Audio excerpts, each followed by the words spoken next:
con relación al tema es la doctora Beatriz Banda Cantón, médico veterinario zootecnista con especialidad en maestría en patología y doctora en bioética por la UNAM. Es profesora de tiempo completo en el Departamento de Patología de la Facultad de Medicina Veterinaria, donde también realiza labores de diagnóstico y coordina la asignatura Seminario de Bioética. Participa como profesora y tutora del posgrado en Ciencias Médicas, Odontológicas y de la Salud de la UNAM. Es miembro del Colegio de Bioética y del Comité de Bienestar Animal del CONASA y también es secretaria académica del Colegio de Bioética Asociación Civil. La doctora Beatriz Banda es también integrante del Seminario de Estudios Críticos Animales que coorganiza este seminario sobre el léxico de ética animal. Y nos da mucho gusto que esté hoy aquí con nosotros porque es importante que empecemos a dar a conocer el trabajo que viene realizando también el seminario de investigación que estamos tratando de impulsar y que paulatinamente hemos estado promoviendo actividades y ponencias en a través del YouTube y aquí están mis colegas, entonces en algún momento les voy a pedir a Jafet que podamos dar anuncio de nuestras próximas conferencias en el marco del seminario. Y nos acompaña también la doctora Adriana Cosío, que cursó la licenciatura en Medicina Veterinaria y Zootecnia en la UNAM, obtuvo los grados de maestra en manejo de fauna silvestre y cursó diplomados en bioética, en bienestar animal y en enseñanza-aprendizaje.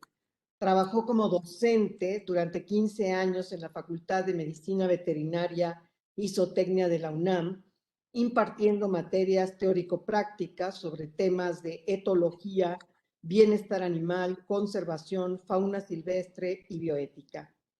En la misma facultad de evaluación de bienestar animal dentro del proyecto Welfare Quality, así como en el desarrollo y aplicación de protocolos para la evaluación del bienestar animal para el proyecto de fortalecimiento en el área médica. Trabajó en la práctica privada como responsable técnica y administrativa en centros de producción de bovinos de doble propósito, bovinos lecheros, ovinos y ciervo rojo. Ha participado en diversos eventos nacionales e internacionales y ha publicado artículos en revistas científicas y de divulgación, así como capítulos de libros sobre temas de bienestar animal, zoética, cognición y comportamiento animal y conservación. Actualmente es titular en la Jefatura de Unidad Departamental de Participación Ciudadana Animal de la Ciudad de México, en donde además preside el Comité de Bioética de la misma agencia. Ha sido miembro de la Sociedad Mexicana de Mastozoología y de la Sociedad Mexicana de Etología Veterinaria y Bienestar Animal. Desde 2008 es miembro del comité, del cual fue coordinadora durante 2 años. Cuenta con la certificación del Consejo Nacional de Certificación en Medicina Veterinaria y Zootecnia en el área de etología y bienestar animal. Pues a mí me da muchísimo gusto que estén aquí con nosotros el día de hoy.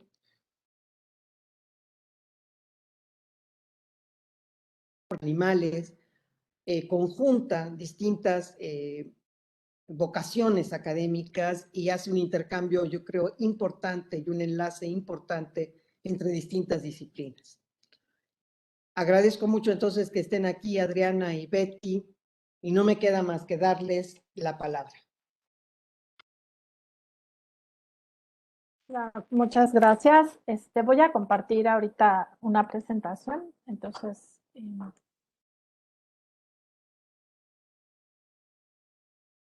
no sé si ahí ya la están viendo.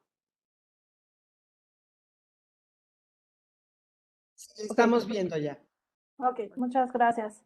Entonces, Ay, perdón. Generalmente esta plática, perdón. Ay, me está haciendo cochinadas.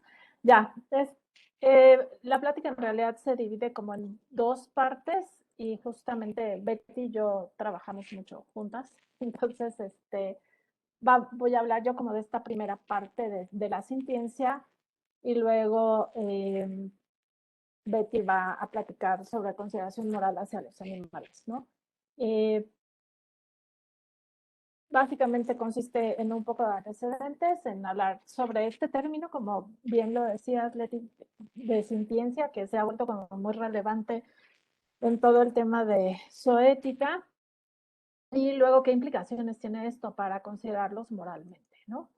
Entonces, primero, siempre es por qué es que cada vez tenemos como este interés más marcado hacia los otros animales. Vemos, ¿no? Que las organizaciones de la sociedad civil, pues, están muy activas, cada vez hay más, y van trabajando como en distintos temas relacionados con la forma en la que nosotros estamos tratando, nuestra especie trata a los otros animales, ¿no? Vemos muchísima actividad a través de redes sociales de distintos temas. Vemos que en el contexto académico, la currícula de muchas universidades empieza a meter estos temas relacionados con el bienestar animal y relacionados también con la bioética, pero también vemos que a nivel básico empieza ya a trabajarse incluso en los libros de texto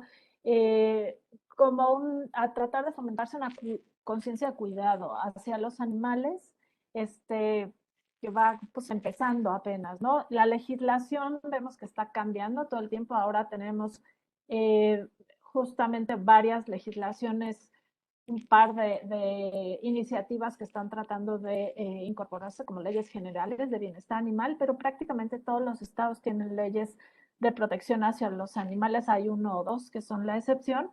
Y vemos también que en la administración pública en México, distintos estados también empiezan a tener órganos especializados en tratar el tema de animales y en establecer políticas públicas en relación a animales, ya no únicamente en función de la producción de los animales o en función de salvaguardar la salud pública, sino que empiezan a cobrar importancia también pues como seres sintientes, ¿no? Como lo establece la Constitución aquí en la Ciudad de México, por ejemplo. Y entonces todo esto es una reacción que estamos viendo de la sociedad humana, no es nueva, o sea, ha venido durante mucho tiempo, ha habido activismo y ha habido pensadores que han estado trabajando esto, pero es lo que vemos hoy en día y está muy vinculada justamente a esta característica que compartimos nosotros con otras especies, que es la de la empatía, y también a tener esta conducta o esta evaluación moral sobre las situaciones y este análisis ético de cómo es que deberíamos o no comportarnos con los otros animales, ¿no? Entonces, yo quisiera empezar como desde una parte muy básica, eh, digo, hablando de algo que todos saben seguramente, o sea, nosotros somos producto de la evolución y hemos evolucionado con las otras especies y hemos interactuado de distintas maneras desde que empezamos a surgir como una especie, ¿no? Y a través de la prehistoria y a través de la historia. Entonces, a veces nos ha tocado ser el depredador, pero también a veces nos han depredado. Tenemos interacciones en donde somos afectados por otros animales, como parasitismo, por ejemplo, pero también nosotros a veces tenemos una conducta en la que seríamos como muy similares a los parásitos. Y esto ha modificado también, nos ha modificado a nosotros. Hay una teoría sobre construcción de nicho que lo que establece es que básicamente todos los organismos, no importa si es una levadura, una bacteria o un organismo pluricelular, un vertebrado, modificamos el entorno en el que estamos, ¿no? En el nicho ecológico y esa modificación también de alguna manera repercute sobre nosotros.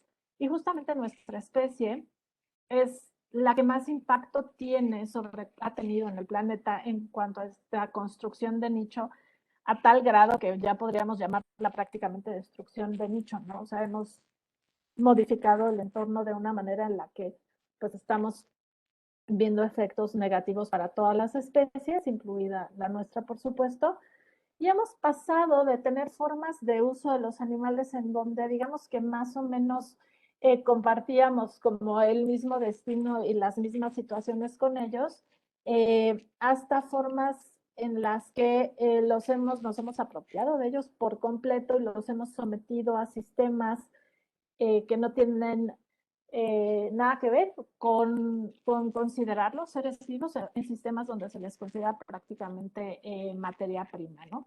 Y esta forma en la que vamos usando los animales, pues de alguna manera en este concepto que tenemos de progreso y de desarrollo de los grupos humanos, pues están muy involucrados.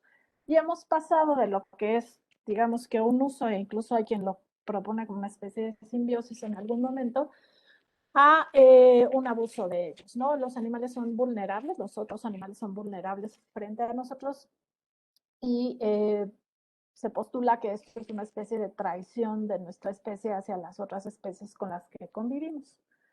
Entonces, vamos a hablar un poco como de este término de sintiencia, porque se ha perdido justamente cuando vemos sistemas como estos de acá abajo o situaciones como estas, como esta especie de conciencia y de empatía hacia estos animales que efectivamente tienen estas características que ahora denominamos como sintientes. Primero quisiera como sí aclarar el término que usamos en español, en castellano, de sintiente, se deriva de un término que se usa en el inglés que es sentient. Y no se refiere únicamente a tener esta capacidad de sentir como solamente percibir, sino de muchas otras capacidades. Y el doctor Donald Bloom, que es un etólogo y un profesor emérito de Cambridge, que además trabaja todo el área de bienestar e incluso de bioética, lo define como la capacidad en algún grado de darse cuenta de lo que ocurre en el entorno en relación a sí mismo, de presentar sensaciones de dolor, placer, sufrimiento y otros estados afectivos, positivos y negativos, de recordar acciones propias y sus consecuencias, de evaluar riesgos y de tener cierto grado de conciencia. Y un poco lo que vamos a hacer ahorita es el ejercicio como de desglosar esto que está diciendo él y de poner evidencia científica sobre cada una de las aseveraciones o de las distintas conceptos que va desglosando Bloom para apelar a la sintiencia en los animales. Entonces, pues partimos primero de esta hipótesis de continuidad, en donde sabemos que finalmente la forma de los organismos, la anatomía, la fisiología, así como el comportamiento y los procesos psicológicos o estados mentales, pues vienen de un origen común, ¿no? Han pasado por un proceso de evolución, son resultado del proceso de la evolución, sí tienen componentes genéticos, pero también van modificándose a través del desarrollo de los organismos, ¿no? Y entonces las diferencias entre especies, y esto lo decía Darwin, son más bien de grado más que de tipo. Entonces vemos que muchas de las capacidades de las que se le atribuían originalmente solo a nuestra especie, pues se han ido encontrando evidencia en distintas especies de estas capacidades en un mayor o menor grado. Y también hay capacidades que tienen mucho más desarrolladas otras especies que a veces las presenta nuestra especie, ¿no?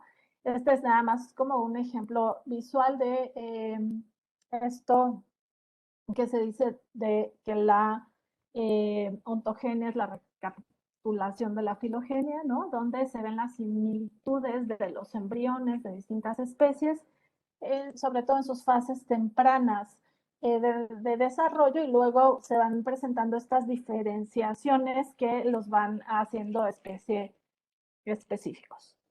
Y pongo un ejemplo visual porque para nosotros es como mucho más fácil de verlo en una pantalla cuando vemos la comparación de un miembro torácico de un humano, de un perro, de un ave y de una ballena, y vemos que prácticamente tienen las mismas estructuras óseas, pero de alguna manera son de diferente tamaño y de diferente forma, e incluso digamos que si bien muchas de ellas interfieren en la locomoción, pues son locomociones especializadas para los árboles.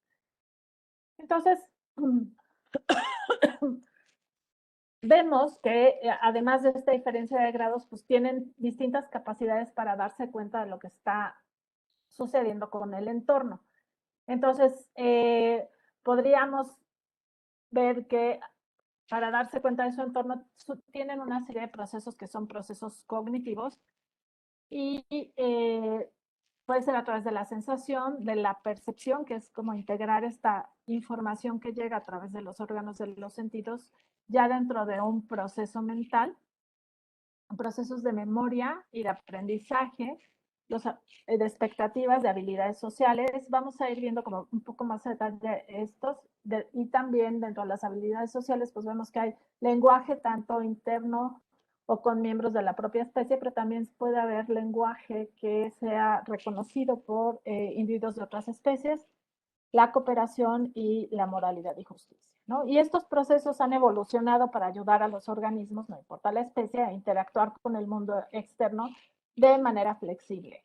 Si pensáramos lo que todavía desafortunadamente escuchamos por ahí, que los organismos, que los animales son autómatas y que reaccionan únicamente por instinto, pues entonces no sobrevivirían porque tienen que adaptarse a las condiciones específicas de cada lugar.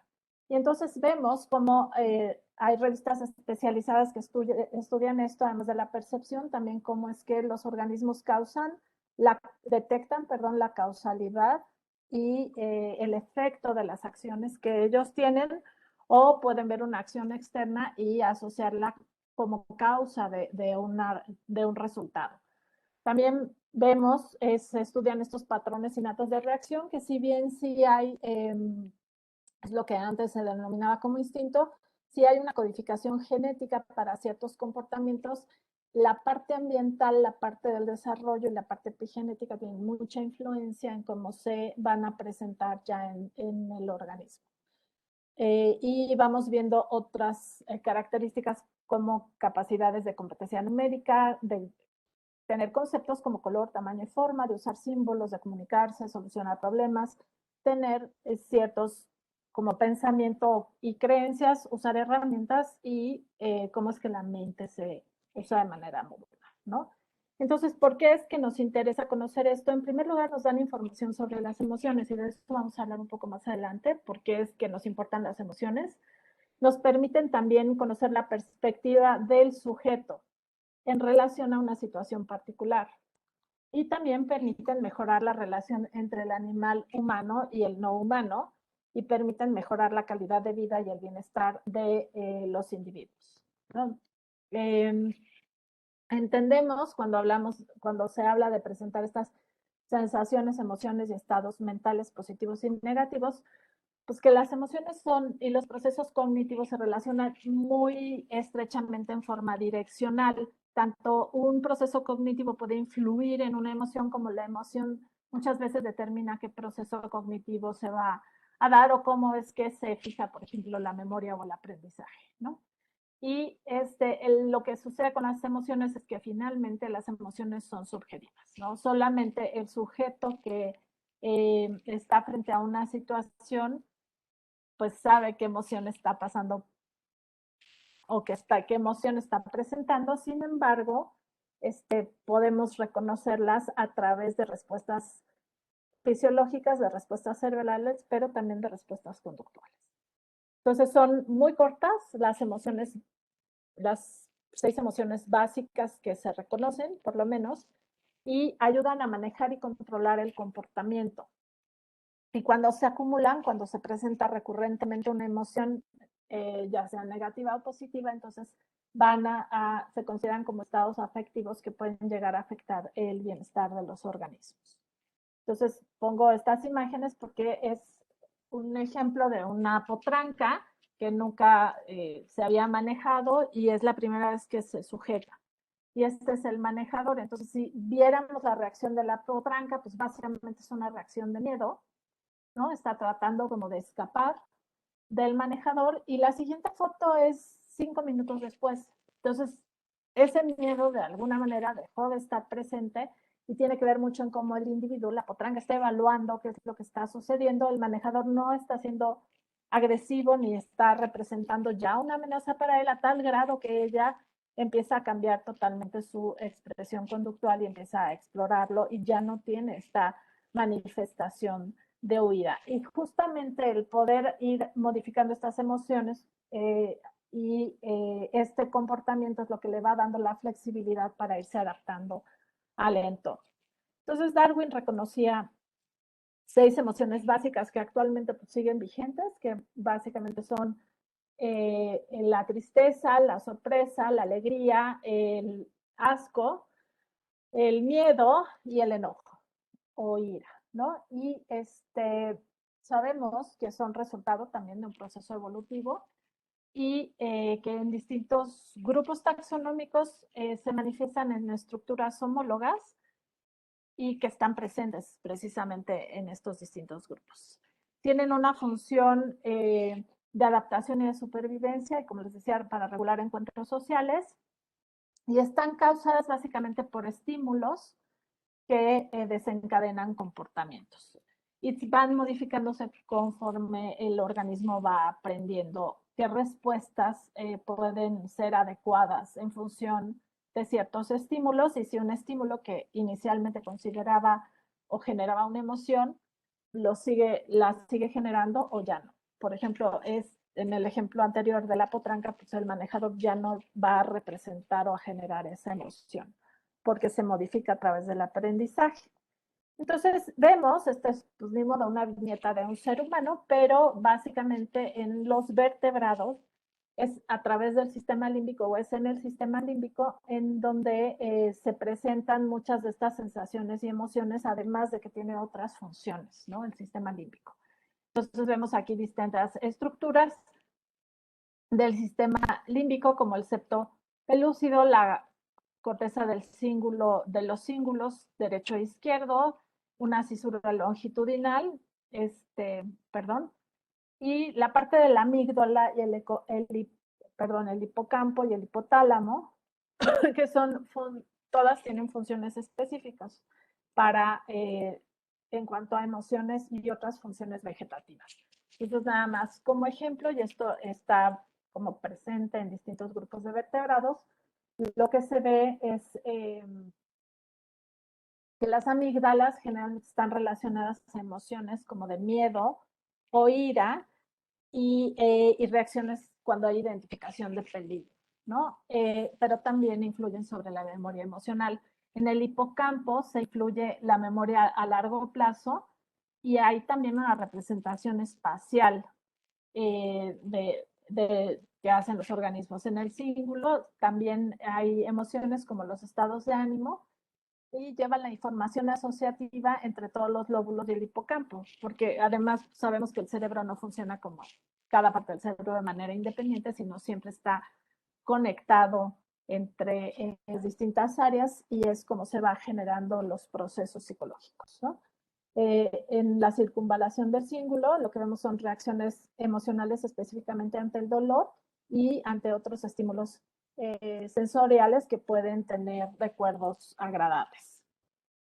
Y ya en cuanto al tálamo y al hipotálamo, pues lo que permiten es percibir conscientemente en el tálamo y localizar el dolor y regular las conductas emocionales y además ayudar a integrar mucha de esta información.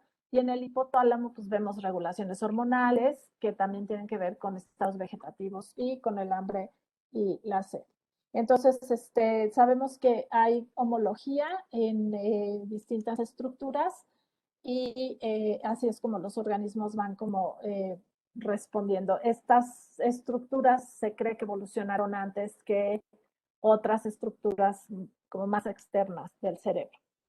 Entonces, originalmente, pues las emociones se estudiaban a través del comportamiento y también a través de la fisiología. Sin embargo, conforme ha ido avanzando la tecnología, pues tenemos cada vez más posibilidades de ver qué es lo que está ocurriendo y cómo es que se activan distintas áreas del cerebro sin hacer procedimientos tan invasivos, ¿no? O invasivos. Entonces, a través de la resonancia magnética, pongo este ejemplo porque es la primera vez cuando se hace este estudio en el que se introducen animales conscientes, diferentes a seres humanos, en un aparato de resonancia magnética.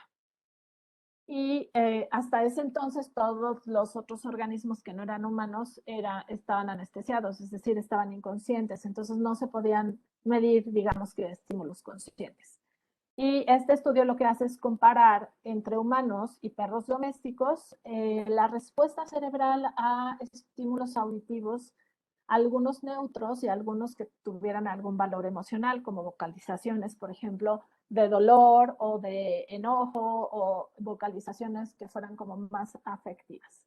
Y lo que se encontró es que había una analogía funcional en los cerebros de los humanos y de los perros, y lo que concluyen los autores es que probablemente hay un origen evolutivo mucho más antiguo que se separaran los grupos taxonómicos de los cánidos y de los primates, por ejemplo, ¿no?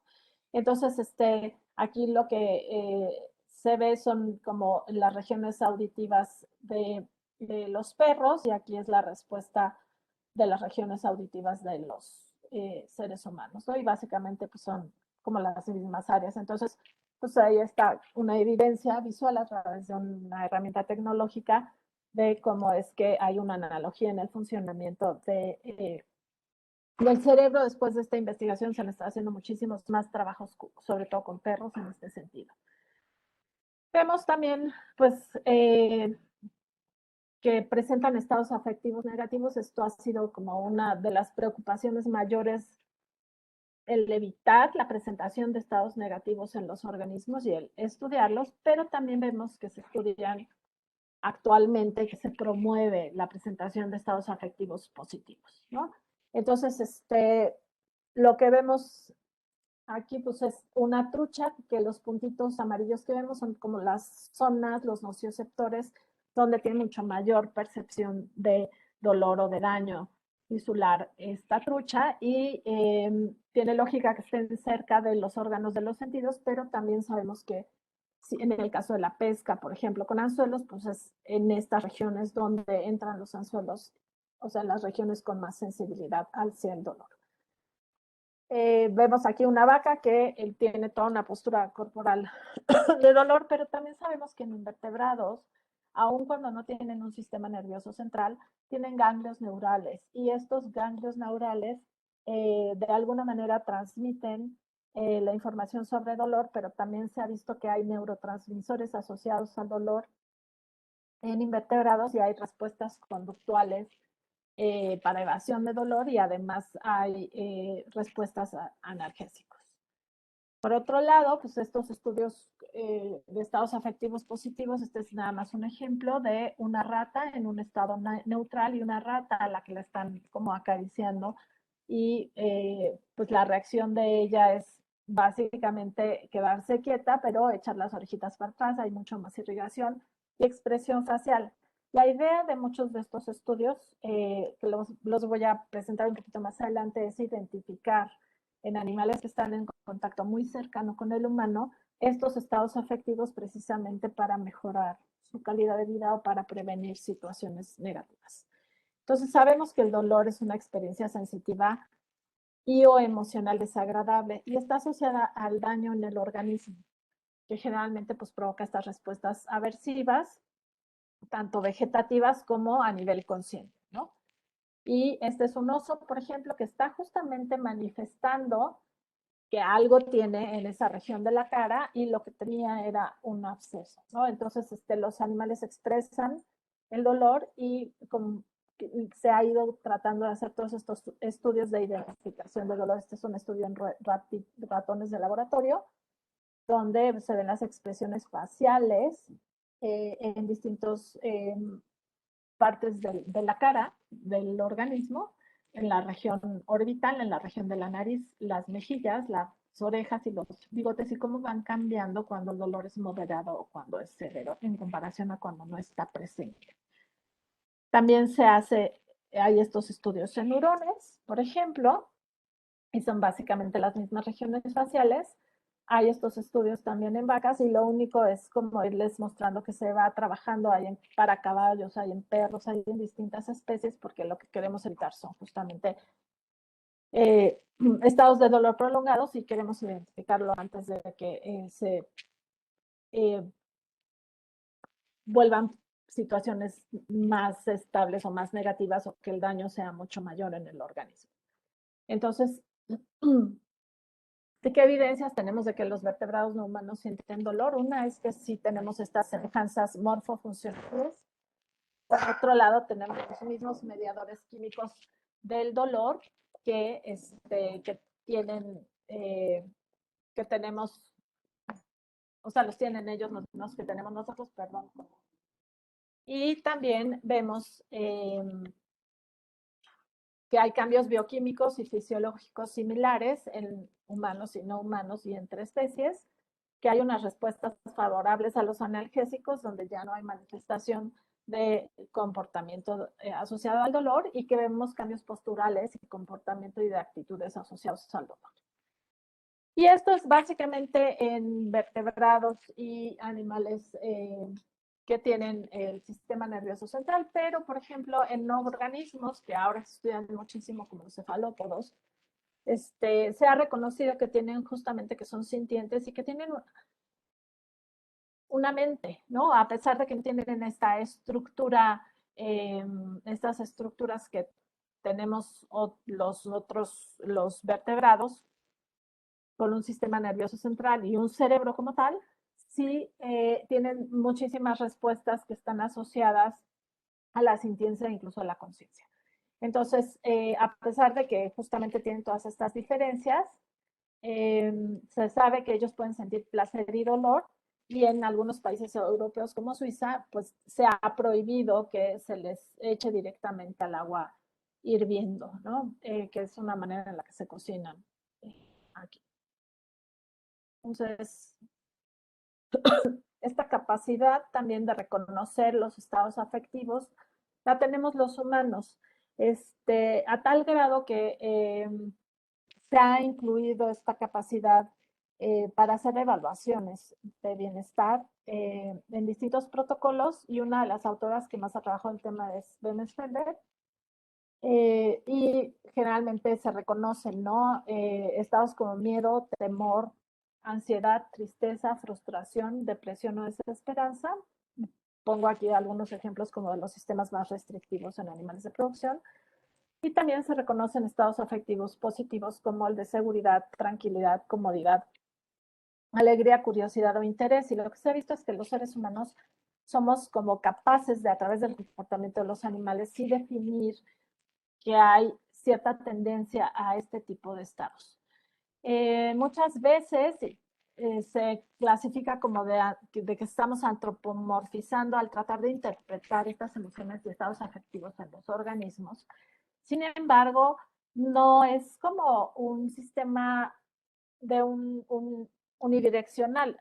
Las otras especies también reconocen en nosotros estados afectivos, los que conviven estrechamente con nosotros. Y esto se ha demostrado a través de estudios de respuesta por ejemplo, en el caso de caballos y en el caso de borregos, hacia expresiones faciales con distintos estados emocionales de los humanos. Y la reacción fisiológica, la reacción conductual de los animales es diferente cuando el comportamiento, la expresión facial del ser humano es diferente. Entonces, en función de esto, también se ha visto que estos estudios se han hecho básicamente con animales domésticos porque se considera que además hay un proceso de coevolución. A través de vivir estos miles de años con nosotros, pues se han ido modificando comportamientos y también ha habido modificación genética para algunos caracteres. En el caso específico del reconocimiento de estados afectivos, lo que podemos ver en el caso de perros domésticos, a diferencia de lobos, por ejemplo, siendo sus especies diferentes, es que el perro doméstico, los humanos expresamos como más marcadamente, perdón, y de primera intención, los estados afectivos en el lado derecho de nuestra cara, como en milisegundos. Y los perros lo que hacen cuando están poniendo atención hacia nosotros es primero desviar la mirada hacia su lado izquierdo, o sea, para ver nuestro lado derecho, unos milisegundos, y luego ya ponen atención como al resto de todas las otras señales que estamos dando nosotros como gesticulaciones o como verbales. Y entonces la conclusión como de estos estudios y de este tipo de comportamiento en los perros es que justamente ellos primero están interpretando nuestras emociones. Entonces no tendría nada raro que nosotros estuviéramos tratando de interpretarlas de ellos. Y esto se hace a través de la etología, ¿no? O sea, ese es el estudio del comportamiento de los animales finalmente nos permite entender la expresión de sus estados mentales o afectivos y encontrar evidencia de que tienen estas experiencias subjetivas, aunque no las verbalicen, ¿no? Sí las vocalizan muchas veces, pero no las verbalizan. Por otro lado, pues también dentro de esta definición de sintiencia está esta capacidad de recordar acciones propias y sus consecuencias y de evaluar riesgos. Entonces sabemos que los animales tienen expectativas, hay también como distintos estudios en especies domésticas sobre qué sucede cuando se cumplen o no sus expectativas. Y lo que se observa es que hay cambios de comportamiento y reacciones emocionales como enojo, intentos de escape cuando no se están cumpliendo estas expectativas. Y pongo justamente como estos dos ejemplos que están aquí porque fueron casos muy sonados. Si ustedes ya vieron este documental que se llama Blackfish, por ejemplo, pues ya conocen el caso de Tilikum y de Don, que era su entrenadora, pero lo que sucede es que pues Tilikum sujetó a Don de la pierna y la hundió, la ahogó y la mató. Y lo que dicen a través del documental y los entrenadores en un análisis posterior de los videos de lo que sucedió es que justamente ella no dio una respuesta adecuada, digamos que a las expectativas de Tilikum durante el entrenamiento. Y que esto está muy relacionado también con el caso de que Tilikum pues, es un animal que es un individuo que vivía en una condición donde ya estaba, digamos que pues de alguna manera se había generado neurosis, ¿no? Porque por el tipo de alojamiento, siendo un cetáceo, en un alojamiento encerrado donde todo el tiempo rebotan las ondas sonoras, pero además estaba aislado, son animales sociales, y no podía convivir justamente con otras orcas porque no había orcas que hablaran su lenguaje, por decirlo de alguna manera, ¿no? Y después está esta evento que hubo con el tigre de estos magos que tenían varios tigres blancos y estaban haciendo espectáculos y en alguno de los espectáculos este tigre ataca a uno de ellos. Entonces, él en el hospital lo que decía era que él había sido error de uno de los magos porque justamente no había como cubierto las expectativas. Entonces, más allá de cuestionarnos, digo, que es bien cuestionable que estén estos animales bajo esas condiciones, sabemos que las expectativas, el no cumplir las expectativas cambia mucho y quienes convivimos con animales domésticos en nuestras casas, pues también sabemos que ellos tienen expectativas y que es importante para ellos que las cumplamos, ¿no? Que las cubramos, como darles de comer para ahora. Después, en estas capacidades de recordar acciones propias y evaluar riesgos, tenemos ejemplos como el de esta urraca de los matorrales o charapecho rayado, que lo que hace es que durante las épocas de abundancia almacena alimento para consumirlo en la época de escasez. Y entonces ella pues tiene que saber en qué lugar lo almacena. Entonces, esto implica que de alguna manera ella sabe que a futuro va a utilizar este alimento. El lugar donde lo almacena no siempre es el mismo y tiene que ser un lugar que además tenga características que permita que ese alimento no se eche a perder, que esté bien conservado. Y por otro lado, cuando recupera el alimento, pues tiene, además de un reconocimiento espacial, también sabe que ella, ese individuo, digamos un yo, estuvo en cierto lugar y guardó el alimento en cierto lugar en un pasado. Entonces eso se considera parte de la memoria episódica justamente, pero no solo eso, sino que cuando ellas observan que algún otro individuo de su especie está viendo dónde están guardando el alimento, entonces simulan guardarlo en ese lugar y luego van y lo guardan en otro lugar. Entonces esto de alguna manera sería pues una evidencia de que tienen esta capacidad de interpretar las intenciones del otro, de interpretar justamente qué es lo que el otro está pensando y incluso de cómo engañar, ¿no? Entonces, están también las evidencias de uso de herramientas. Sabemos que no solo los primates usan herramientas, en algún momento se decía que nuestra especie era la única que utilizaba herramientas, después se encontró que también muchos primates las usan, pero vemos cada vez más evidencia de otras especies utilizando herramientas. En este caso es un cuervo que lo que hace es una especie de córvido. Arrancar ramitas, las dobla, las mete como en forma de arpón en un tronco y saca gusanos para comer. Pero él evalúa de alguna manera y calibra cómo va a ser su arpón. Sabemos que las nutrias usan rocas específicas para romper los erizos que consumen. También hay como casos de primates que usan hojas a manera de paraguas y así distintas como elementos. Entonces esto es como evidencia de que hay una planeación consciente del uso de elementos del entorno para un determinado fin. Les voy a poner este video que espero que corra. Es cortesía de la doctora Ann Sisto Wood, que es profesora de etología en la Facultad de Medicina Veterinaria, y es de unas cabras a las que se les puso enriquecimiento ambiental. Voy a bajar el volumen un poco. Y lo que hacían era ponerles estos cubos de enriquecimiento ambiental. Entonces, los voy a dejar que vean el video, luego les platico.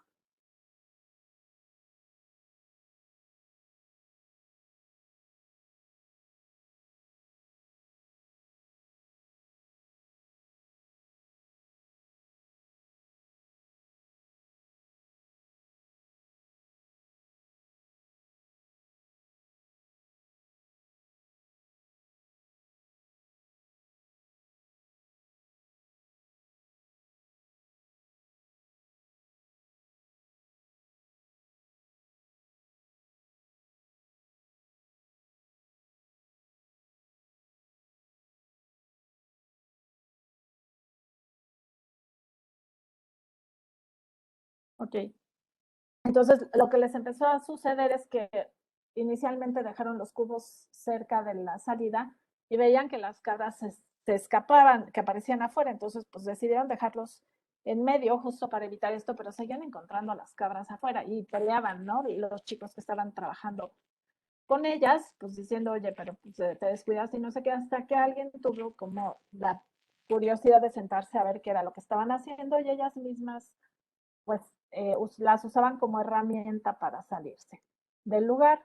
Sabemos que hay anécdotas de lo mismo en chimpancés, pero también nuestros animales domésticos todo el tiempo están a veces moviendo objetos dentro de la casa para usarlos como herramientas, ¿no? Este es solo un ejemplo de que traen las cosas para echarse junto a donde está uno trabajando, por ejemplo. Estas son dos anécdotas nada más.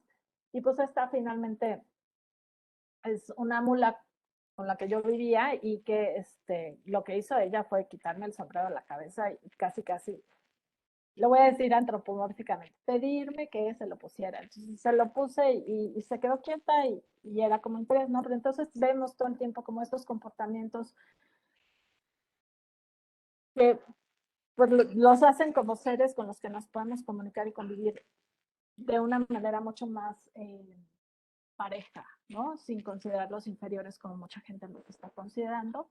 Vemos también que hay esta capacidad de comunicación entre especies hacia el interior de la especie. Este es un experimento que se hizo con cuervos y unos investigadores que se ponían una máscara.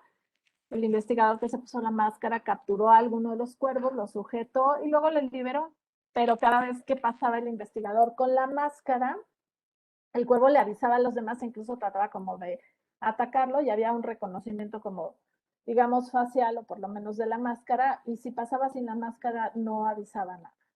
Y el caso de los perritos de la pradera es como muy interesante en cuanto a comunicación, porque también sí sabemos que los humanos tenemos esta comunicación verbal muy desarrollada, pero a veces se dice que los animales no tienen comunicación. Y lo que se ha visto, por ejemplo, en el caso de los perritos de la pradera, se han medido las frecuencias de las vocalizaciones y se ha visto que tienen contenido y que ellos pueden como avisarle a todos los otros perritos cercanos de la colonia que ahí va pasando, por ejemplo, un coyote y que ese coyote va solamente paso o que el coyote viene buscando como cazando, ¿no? Buscando alimento o que va pasando un humano vestido de tal color, por ejemplo, porque se han medido como estas vocalizaciones y se han correlacionado con estos eventos. Entonces tienen contenidos sus vocalizaciones que muchas veces pensamos que no, que solamente tienen como contenido emocional y no, también tienen como un contenido descriptivo en este caso.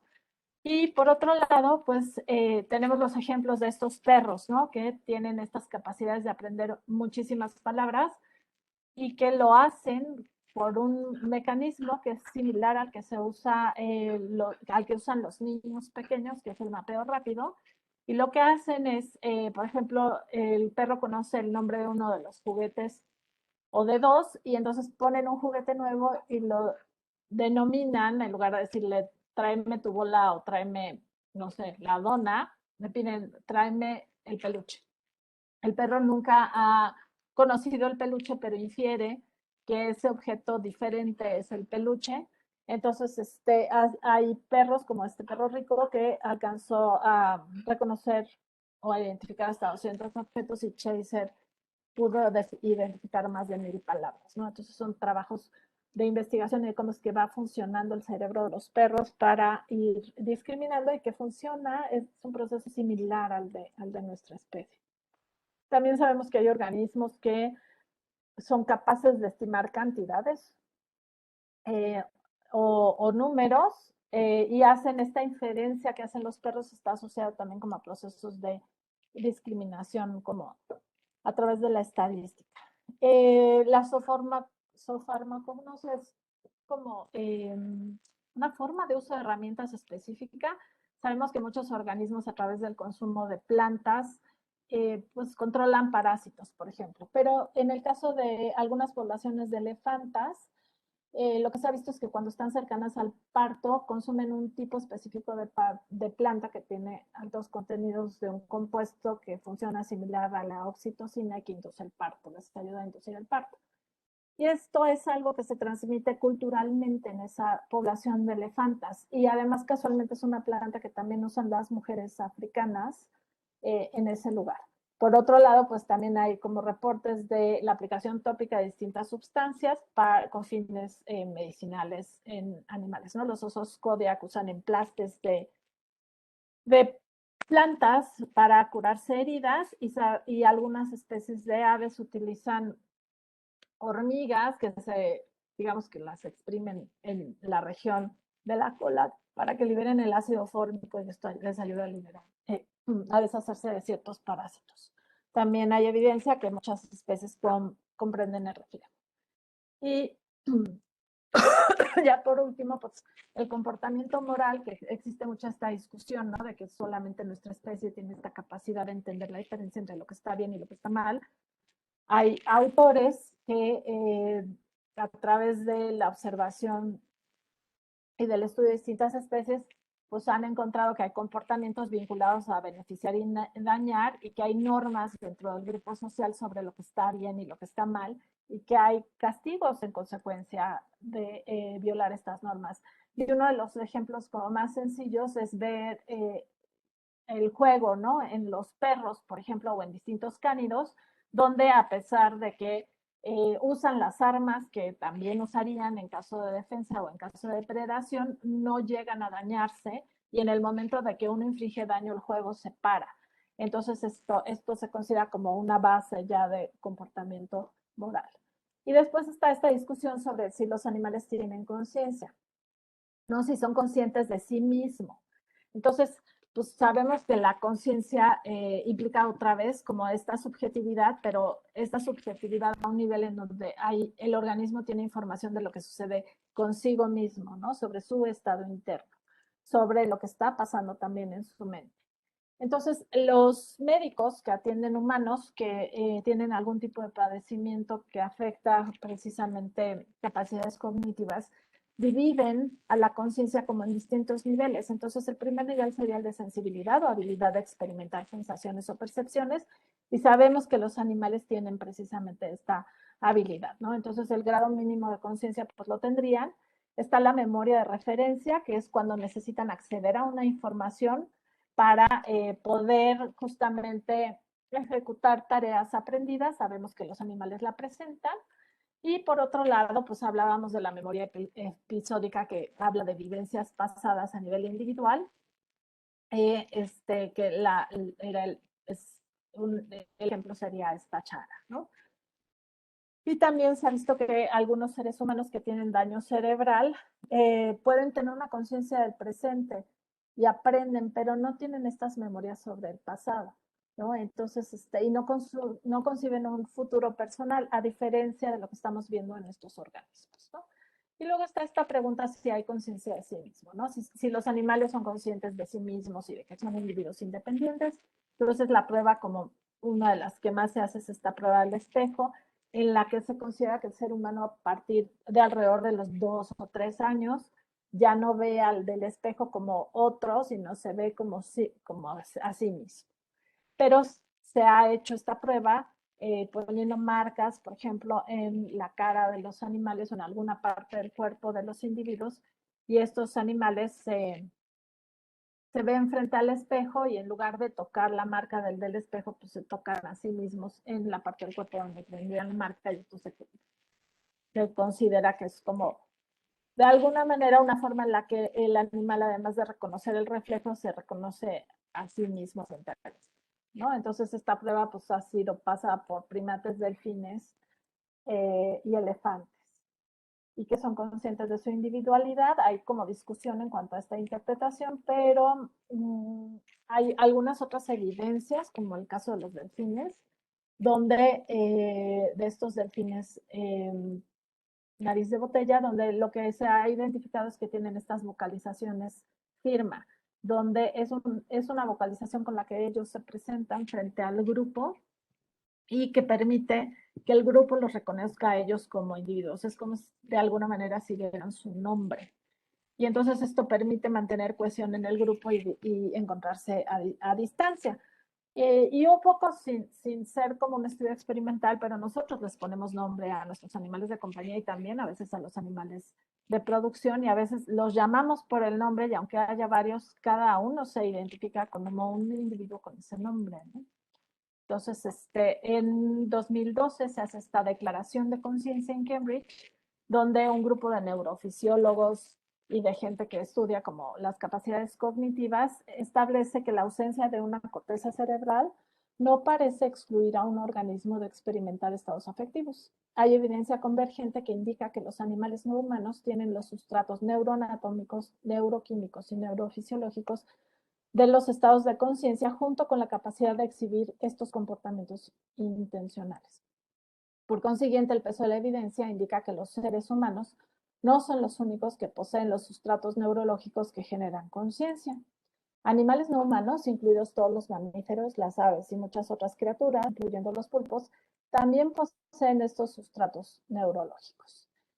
Esta es la referencia, pero si ustedes buscan Declaración de Conciencia de Cambridge, entonces pueden encontrar muchos de los videos y de las ponencias de quienes hicieron esto.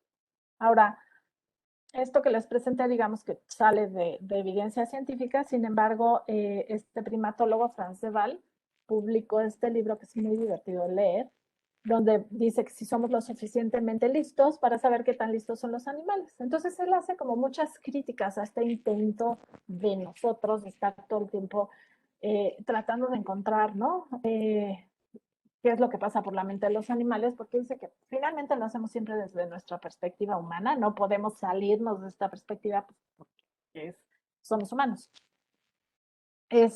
Y que muchos de los diseños experimentales, al estar elaborados desde esta perspectiva, pues tienen un sesgo grande, y que además, poniendo el ejemplo, por ejemplo, de cuando se estudian capacidades de un niño humano de determinada edad y se quieren comparar con otro primate, como un chimpancé, pues muchas veces las condiciones experimentales tienen al niño humano con investigadores humanos en un lugar donde además generalmente está su mamá, y que además pues tiene una serie de objetos conocidos, hablan su lenguaje, ¿no?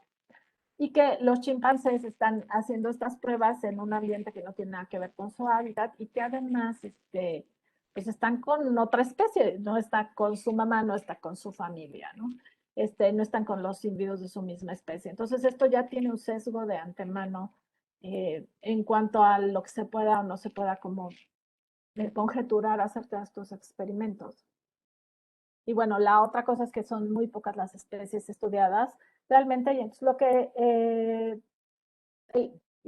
por ejemplo, hoy en día los perros domésticos son una de las especies más estudiadas desde el punto de vista de la cognición y algunos otros animales domésticos. Pero si ustedes ponen en Google laboratorio de cognición animal, se van a encontrar un montón de laboratorios en distintas universidades que están trabajando este tema, ¿no? Entonces tenemos un sesgo inmenso porque ahora tenemos mucha información sobre los perros, pero no es que los perros sean más o menos listos que otras especies, solamente es que es de las más estudiadas, ¿no? Entonces todo lo que no hay evidencia es que no se conoce muchas veces, no que no exista, no que no se reporta. Y otra cosa que hacen mucho es estudiar a través de esto que se llama ciencia ciudadana, sobre todo en el caso de perros, otra vez, ¿no? Mucha de esta información viene a través de cuestionarios que hacen a los tutores de los perros para tratar de obtener información específica sobre ellos. Lo que también dice Sanseval es que la información anecdótica es como muy valiosa, pero pues muchas veces no se puede repetir o tener bajo diseños experimentales.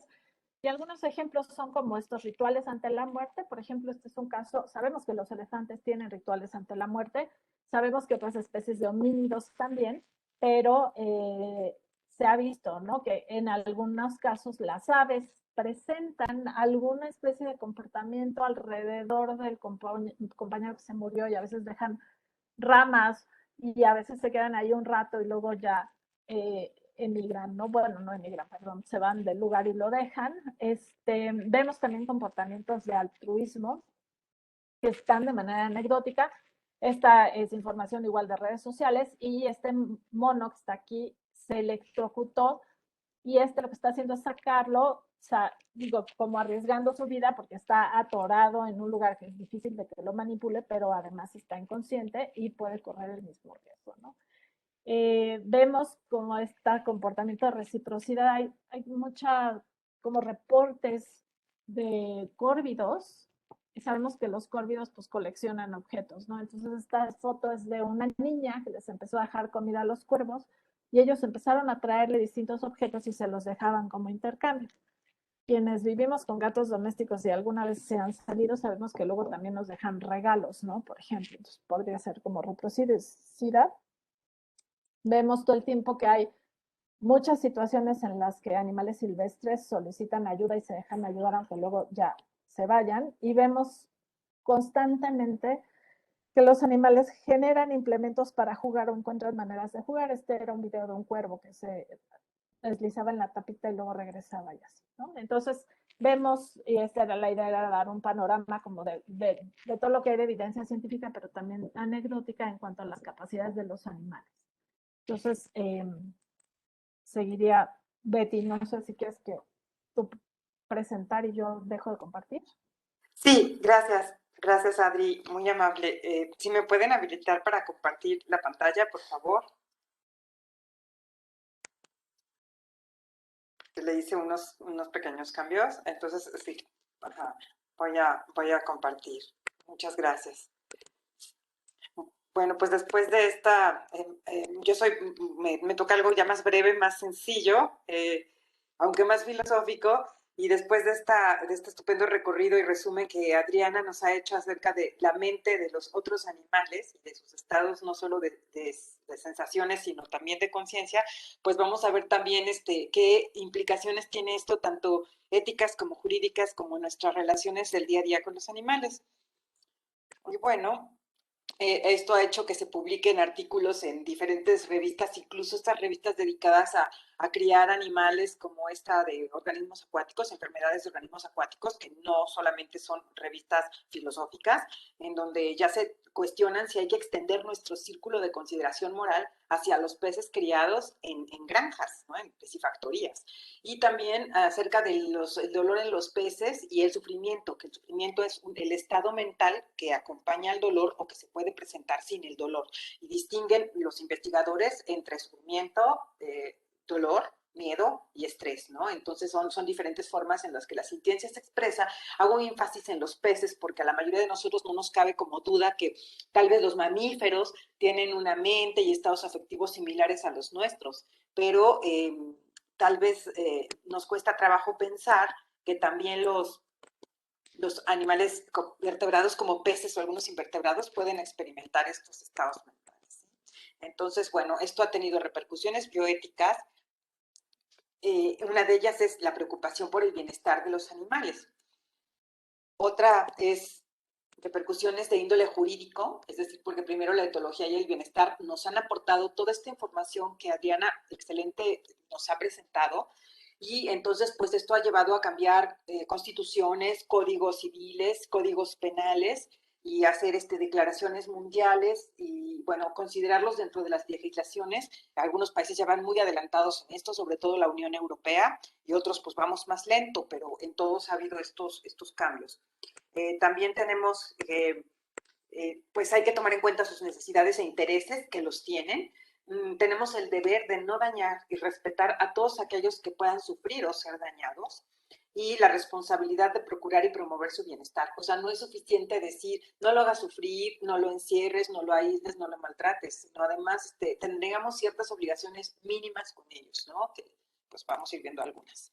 Entonces, cuando nosotros no tomamos en cuenta a los animales, caemos en una conducta inmoral o poco ética de discriminación.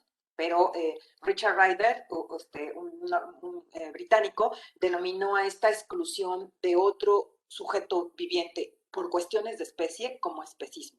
Pero tanto él como Peter Singer dicen que es una conducta inaceptable, tan inaceptable como el racismo, el sexismo, la homofobia o cualquier tipo de exclusión de alguien por criterios arbitrarios y porque es diferente al grupo dominante, ¿no? Entonces, este especismo pues no debe ser aceptado, la ética no lo acepta, y es eliminar a aquel sujeto que está siendo discriminado de la consideración moral, ignorando sus intereses, y es lo que nos ha permitido como especie tolerar muchas prácticas que hacemos con animales y que no le haríamos a los humanos. Cuando incurrimos en estas actitudes, estamos incurriendo en especismo, para que nos quede como un poquito más claro. Y bueno, esta caricatura de 4 cartones intenta pues ver cómo cada quien desde su perspectiva, ¿verdad? Un oso vería que cuando talan los árboles del bosque donde vive, y pues ya ve el aviso que próximamente van a hacer un centro comercial, una cancha de golf o lo que sea, un campo de golf, etcétera, y ya ve las construcciones y de repente se encuentra una humana, ¿no? Y la humana, ay, ¿de dónde saliste? Y el oso dice, pues son ustedes los que vinieron a quitar mi hábitat, ¿no? Ustedes son los invasores. Y esta es ya una foto de un caso real en donde están intubando el agua, y entonces aparece un cocodrilo, y entonces nosotros les llamamos animales invasores, animales peligrosos o plagas, cuando en realidad nosotros fuimos a sacarlos de sus espacios y de los hábitats a donde ellos llegaron mucho antes que nosotros, ¿no? Por lo tanto, no les debemos llamar fauna nociva, ni fauna peligrosa, ni plaga, sino animales en conflicto con los humanos, o más bien seríamos los humanos en conflicto con estos animales. Y bueno, nuestras formas de relacionarnos con ellos ha sido una forma de especismo, de dominio y de hacer caso omiso de sus intereses, ¿no? Y sacarles el mayor provecho llamándolos recursos naturales o llamándolos material biológico, que son como eufemismos para no llamarles por su nombre y para no llamarlos seres vivos y no reconocerlos como vivientes, ¿no? Sino como darles un calificativo de objeto para que entonces yo los pueda usar. Y pues estos son diferentes usos que algunos pueden considerar necesarios, como el hecho de comérselos, aunque eso no justificaría matarlos como se matan, y bueno, ya en este seminario se ha hablado que hay muchas otras alternativas a la alimentación. Esto no justifica las condiciones en las que viven y en las que mueren. Las de salud, hay que replantear la sustitución y el refinamiento en el uso de animales en investigación biomédica, y bueno, el uso para diversiones es inadmisible e injustificable, como estas formas de muerte inadecuadas y que además están fuera de la ley, afortunadamente, pero pues no se respetan. Y para que veamos que en todo el mundo se cuecen habas, o sea, pues este oso está en un zoológico de Copenhague, Sí, pues este mapache lo podemos ver en cualquier lugar de Norteamérica, México, la matanza de focas en Canadá, que dice que le ponen el pretexto de que es para controlar las poblaciones, no es cierto, las poblaciones se pueden autorregular si nosotros hemos roto el equilibrio ecológico, las matanzas de ballenas en Dinamarca y en los países escandinavos, que los vemos como muy civilizados, las matanzas de delfines en Japón, el tráfico de animales de especies silvestres que son transportadas en condiciones inadmisibles, en donde mueren, por ejemplo, por golpe de calor. Como sabemos, las aves necesitan abrir las alas para poder disipar calor porque tienen glándulas sudoríparas y esto no les permite y entonces, bueno, pues mueren. Y pues son porque los hemos visto como cosas, ¿no? Como objetos, como máquinas de producción. Entonces hay propuestas desde la ética, por ejemplo, esta propuesta que a nosotros como médicos veterinarios nos viene muy bien porque es basada en la capacidad que tienen los animales de sentir dolor o placer. Y es la propuesta de la ética utilitarista. Él es Peter Singer, un filósofo muy influyente en nuestro tiempo, ha escrito sobre muchas cosas, pero él, en cuanto se refiere a los animales, él es el autor de Liberación Animal, dice que es condición suficiente que un organismo pueda sentir dolor o placer. Antes hacemos énfasis en que tenga un sistema nervioso central funcional, pero ahora, como Adriana bien nos explica, hay algunos otros animales invertebrados que no tienen un encéfalo como el de los vertebrados, que tienen ganglios nerviosos que son los que organizan todo el funcionamiento de su cuerpo y que pueden sentir dolor y experimentar placer. Por lo tanto, entran en esta definición. No quiere decir, como leí por ahí en el chat, que entonces los que no sienten no merecen consideración. Peter Singer especifica que esta es una condición suficiente, no es condición necesaria. O sea, si siente, ya está incluido en la consideración moral. Y si no siente, merece que le demos el beneficio de la duda. Y él también enuncia, entre otras muchas cosas, pero quiero resumir, es este principio de consideración igual. No es trato igual, ojo, es consideración igual en cuanto a los intereses que pueda tener. O sea, los intereses y necesidades vitales de todo el que las tenga merecen ser tomados en cuenta con la misma importancia. O sea, el hambre de un animal es tan importante como el hambre de un humano y el dolor y enfermedad de un animal merece ser tratado con el mismo cuidado y profesionalismo que el dolor o la enfermedad de otra especie, incluyendo la nuestra. Otra propuesta que vamos a ver es la de este otro filósofo del derecho norteamericano que murió hace poco, Tom Regan, y pongo este epígrafe que es muy completo, como que resume mucho su propuesta filosófica y dice que nuestro error fundamental no está en el hecho de que encerremos a los animales causándoles soledad y angustia, en el que les provoquemos sufrimiento o en que ignoremos sus deseos. Claro que todo eso está mal, pero no es el error fundamental. Esas son consecuencias de nuestro fundamental error moral o error ético, que consiste en ver a los animales como carentes de valor intrínseco y, como les dije, recursos para nuestro propio beneficio, máquinas de producción, material biológico, etc. Y afortunadamente, gracias al doctor Gustavo Ortiz y a una tesista suya de doctorado, se tradujo este libro del caso por los derechos de los animales, que en español se llama En defensa de los derechos de los animales, de Tom Regan, y que en resumen también puede decir que él dice que los animales con capacidades cognitivas no deben ser vistos solo como medios para que nuestra especie alcance sus fines. Él es más exigente que Singer, ¿no? Singer dice, bueno, basta que sientan dolor y que experimenten placer para que yo los considere desde el punto de vista ético. Regan es más exigente. Él dice que tienen que tener capacidades cognitivas, o dicho en sus palabras textuales, que deben ser sujetos de una vida. Ajá. Y dice que estos animales que tienen estas capacidades, como las que Adriana nos enumeró y nos describió, tienen un valor en sí mismos y no solamente son instrumentos para que nosotros obtengamos nuestros propósitos y que entonces nosotros tenemos ciertas obligaciones hacia ellos, aunque ellos no nos las puedan exigir con su voz.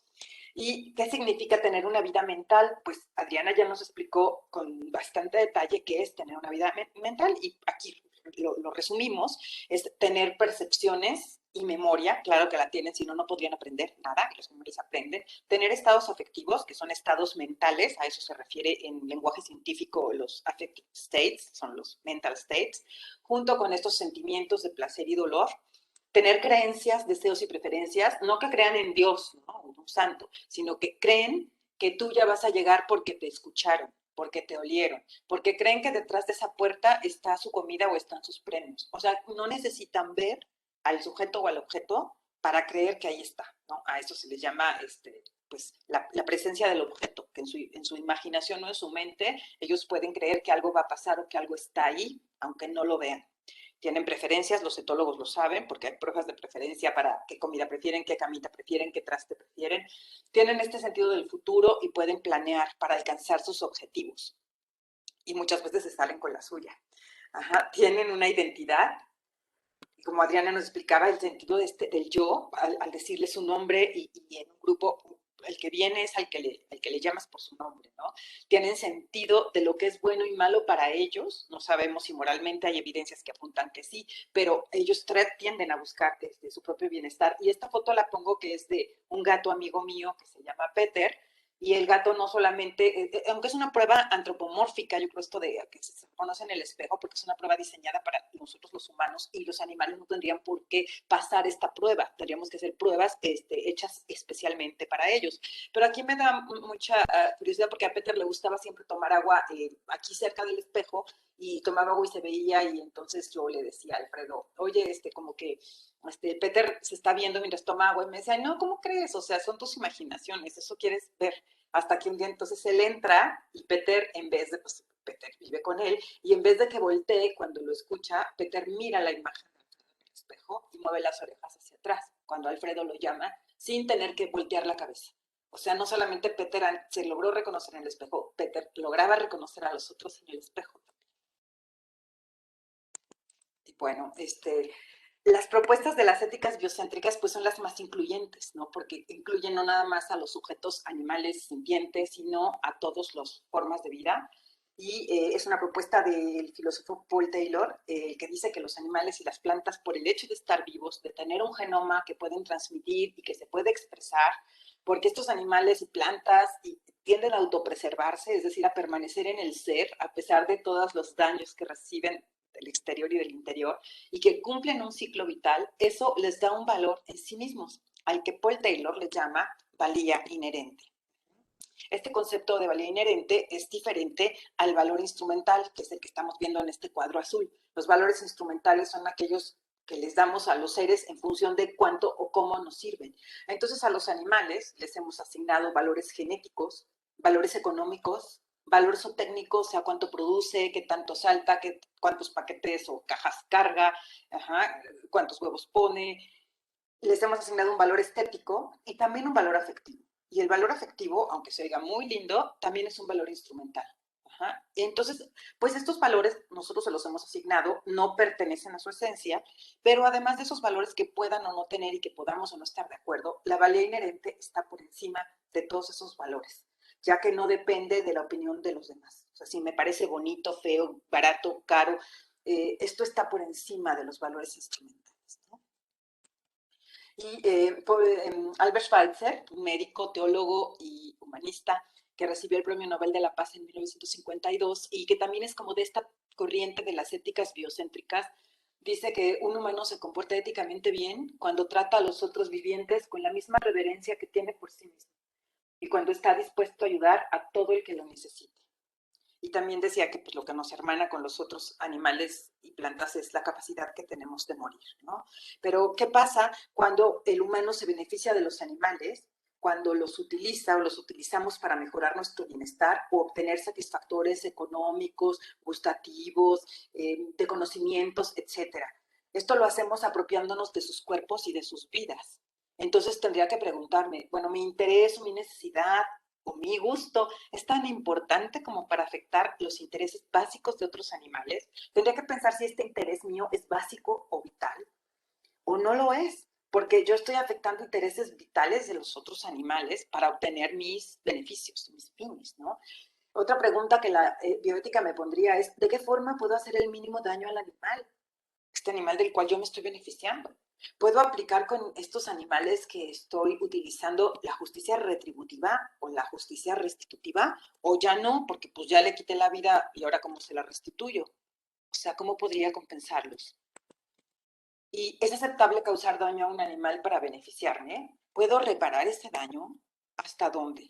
Entonces, pues otra de las puntos así de que la ética siempre se está cuestionando en la relación con los animales es esta como colisión, así como en derecho hay colisión de derechos, en ética dijéramos que hay colisión de intereses, ¿no? Y están los intereses vitales de los animales contra nuestros intereses secundarios, que lo ejemplifico con este zorro que, como muchos otros animales que matan para hacer un abrigo de piel, que esta sería una necesidad prescindible, es más, ni siquiera una necesidad, un interés secundario de nuestra especie contra un interés o necesidad vital del animal de conservar su vida y de no ser torturado, ¿no? Entonces, cuando los intereses vitales y los secundarios se están de pleito, los intereses vitales ganan, sean de quien sean, ¿no? Si son de los animales, ganan. Y entonces cuando tenemos conflictos entre intereses, Paul Taylor así también nos propone una escala de principios bioéticos, así como los de la ética biomédica de Beauchamp y Childress, que son no maleficencia, beneficencia, respeto a la autonomía y justicia. Paul Taylor elabora uno para las relaciones del humano contra los otros seres, con los de los otros seres vivos.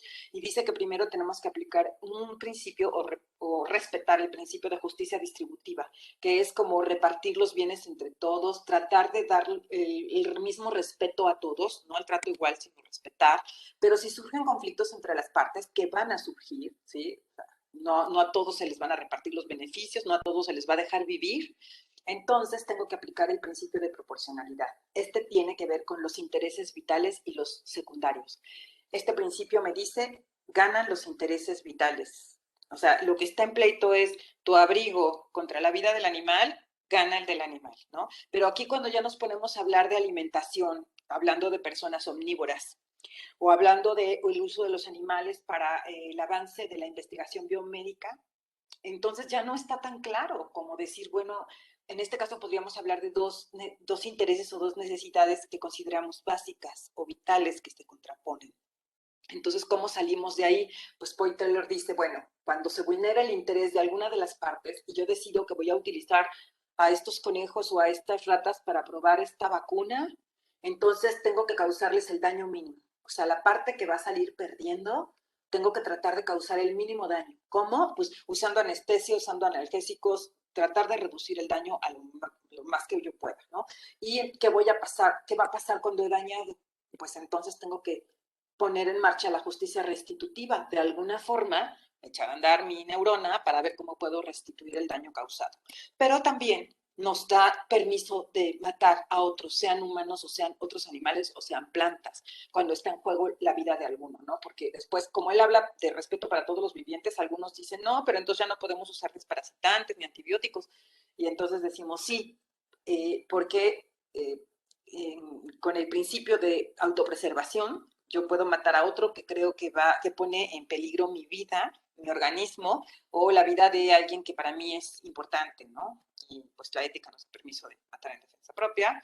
Y entonces, bueno, ya como resumiendo para cerrar, si reconocemos que los animales son sintientes, que yo creo que después de la explicación que Adriana nos ha dado, no nos debe quedar duda, y eso los hace sujetos de consideración moral por las breves explicaciones éticas que presenté, entonces el siguiente paso sería legislar tomando en cuenta sus intereses vitales o básicos para beneficio también de ellos y no solamente para ver cómo nosotros les sacamos más provecho, ¿no? No solo para que nosotros nos beneficiemos de ellos. Y termino con esta lámina del filósofo Lynn White, que en español no queda traducida tan bonita como, no se oye tan bonita como en inglés, pero más o menos sería el reto ético más grande al que nos enfrentamos es cómo tratar a los que están a nuestra merced. Pues muchas gracias. Dejo de compartir.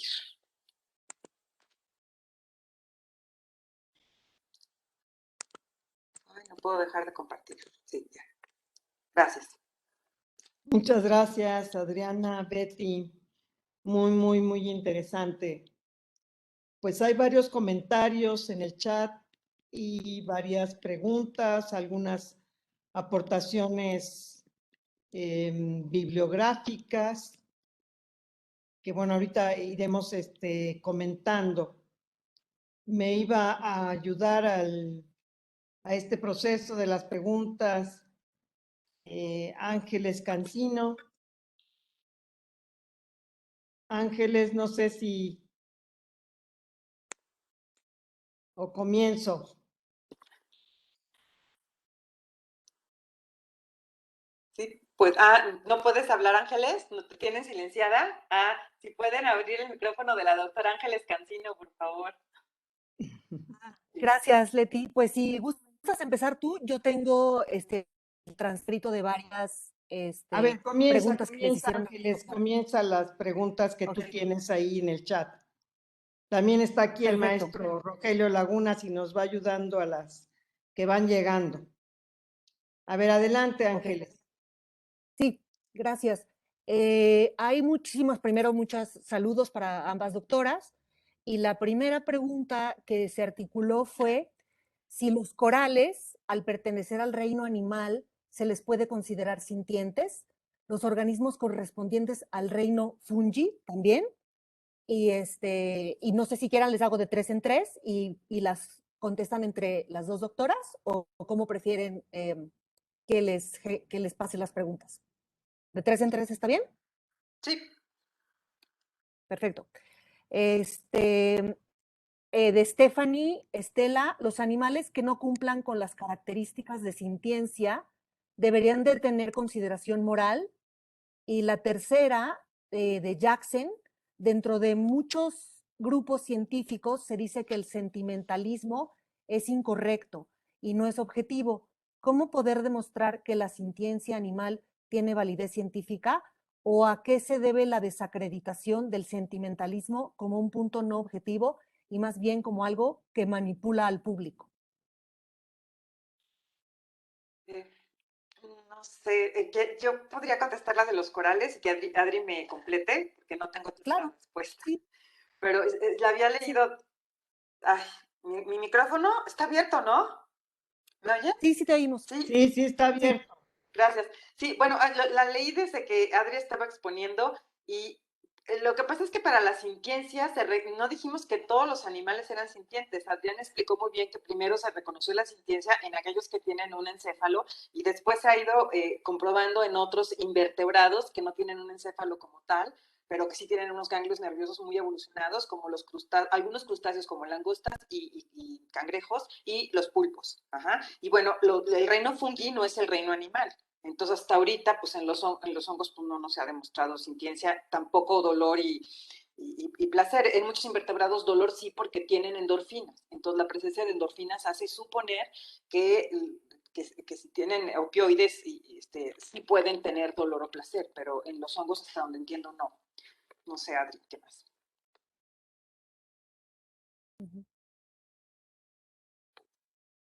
Adriana. Sí, el micrófono también está silenciada. Adriana, sí, gracias. Adriana Cosima. ¿Ya le abrieron a la doctora Adriana? Ya, me acaban de abrir, gracias. Estaba muda. Sí, a ver.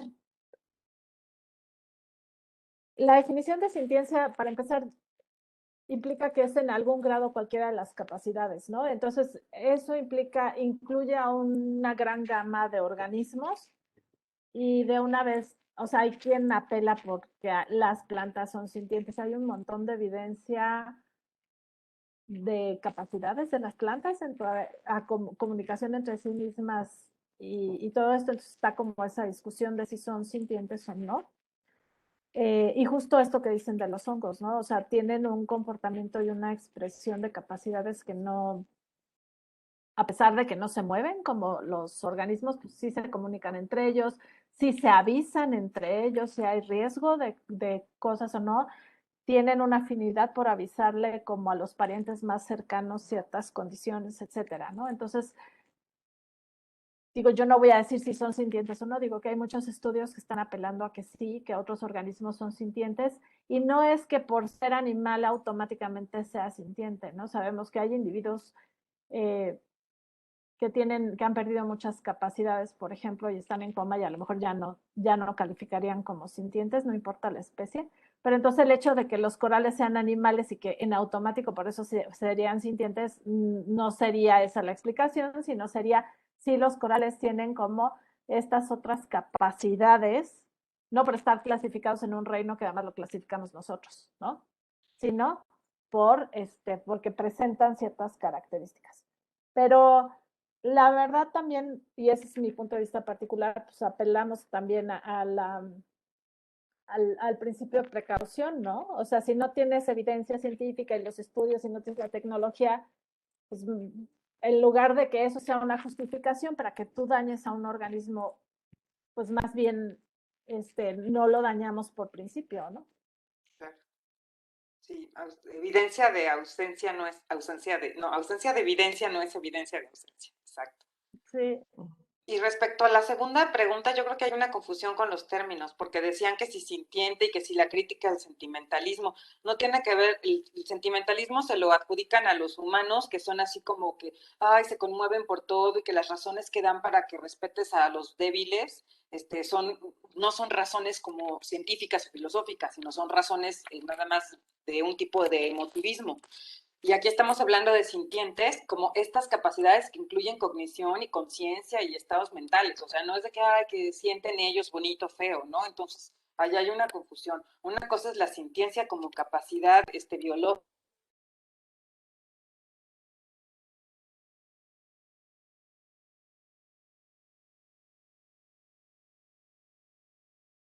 Ahí creo que se le fue la señal y a la doctora Ángeles Cancino le quitaron el micro, por favor, porque me está ayudando a las preguntas.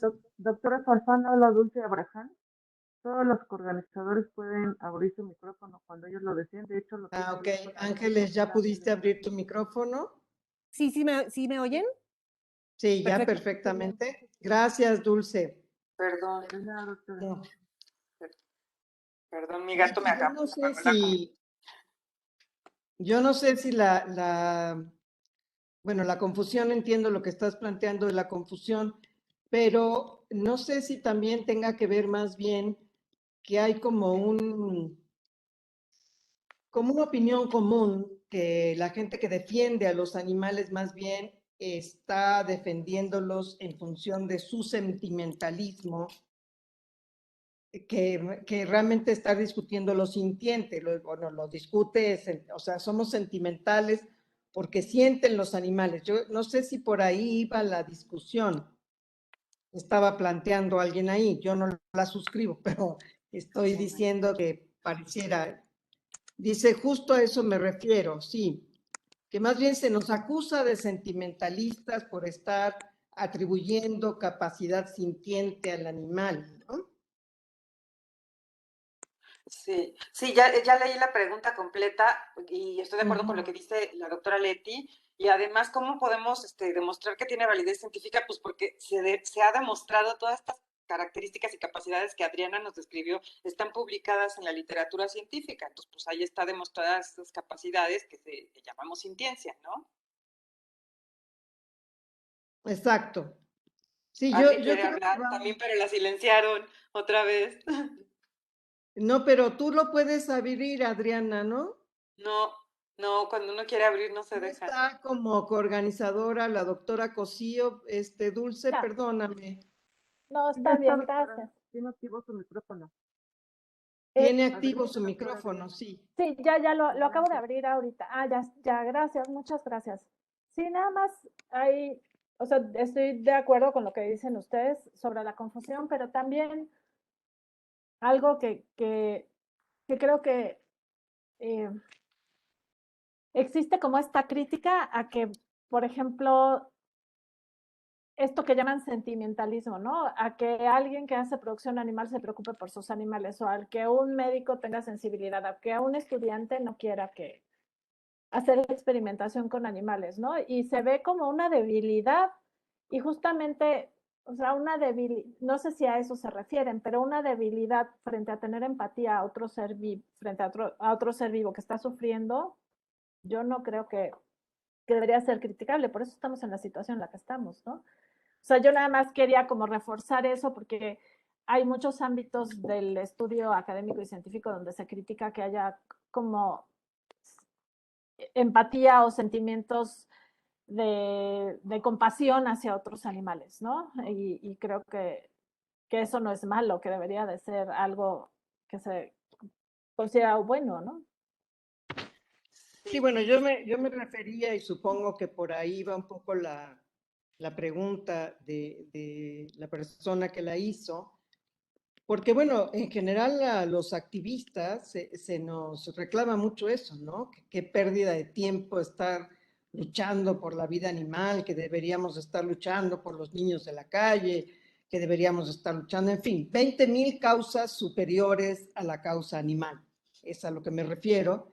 Y se nos acusa de un sentimentalismo ramplón. Estoy hablando claramente como un desprecio inclusive a esa condición de empatía hacia los animales, y además como si fuéramos personas que no tuviéramos la capacidad de determinar el valor de las causas y la diferenciación de dichas causas, ¿no?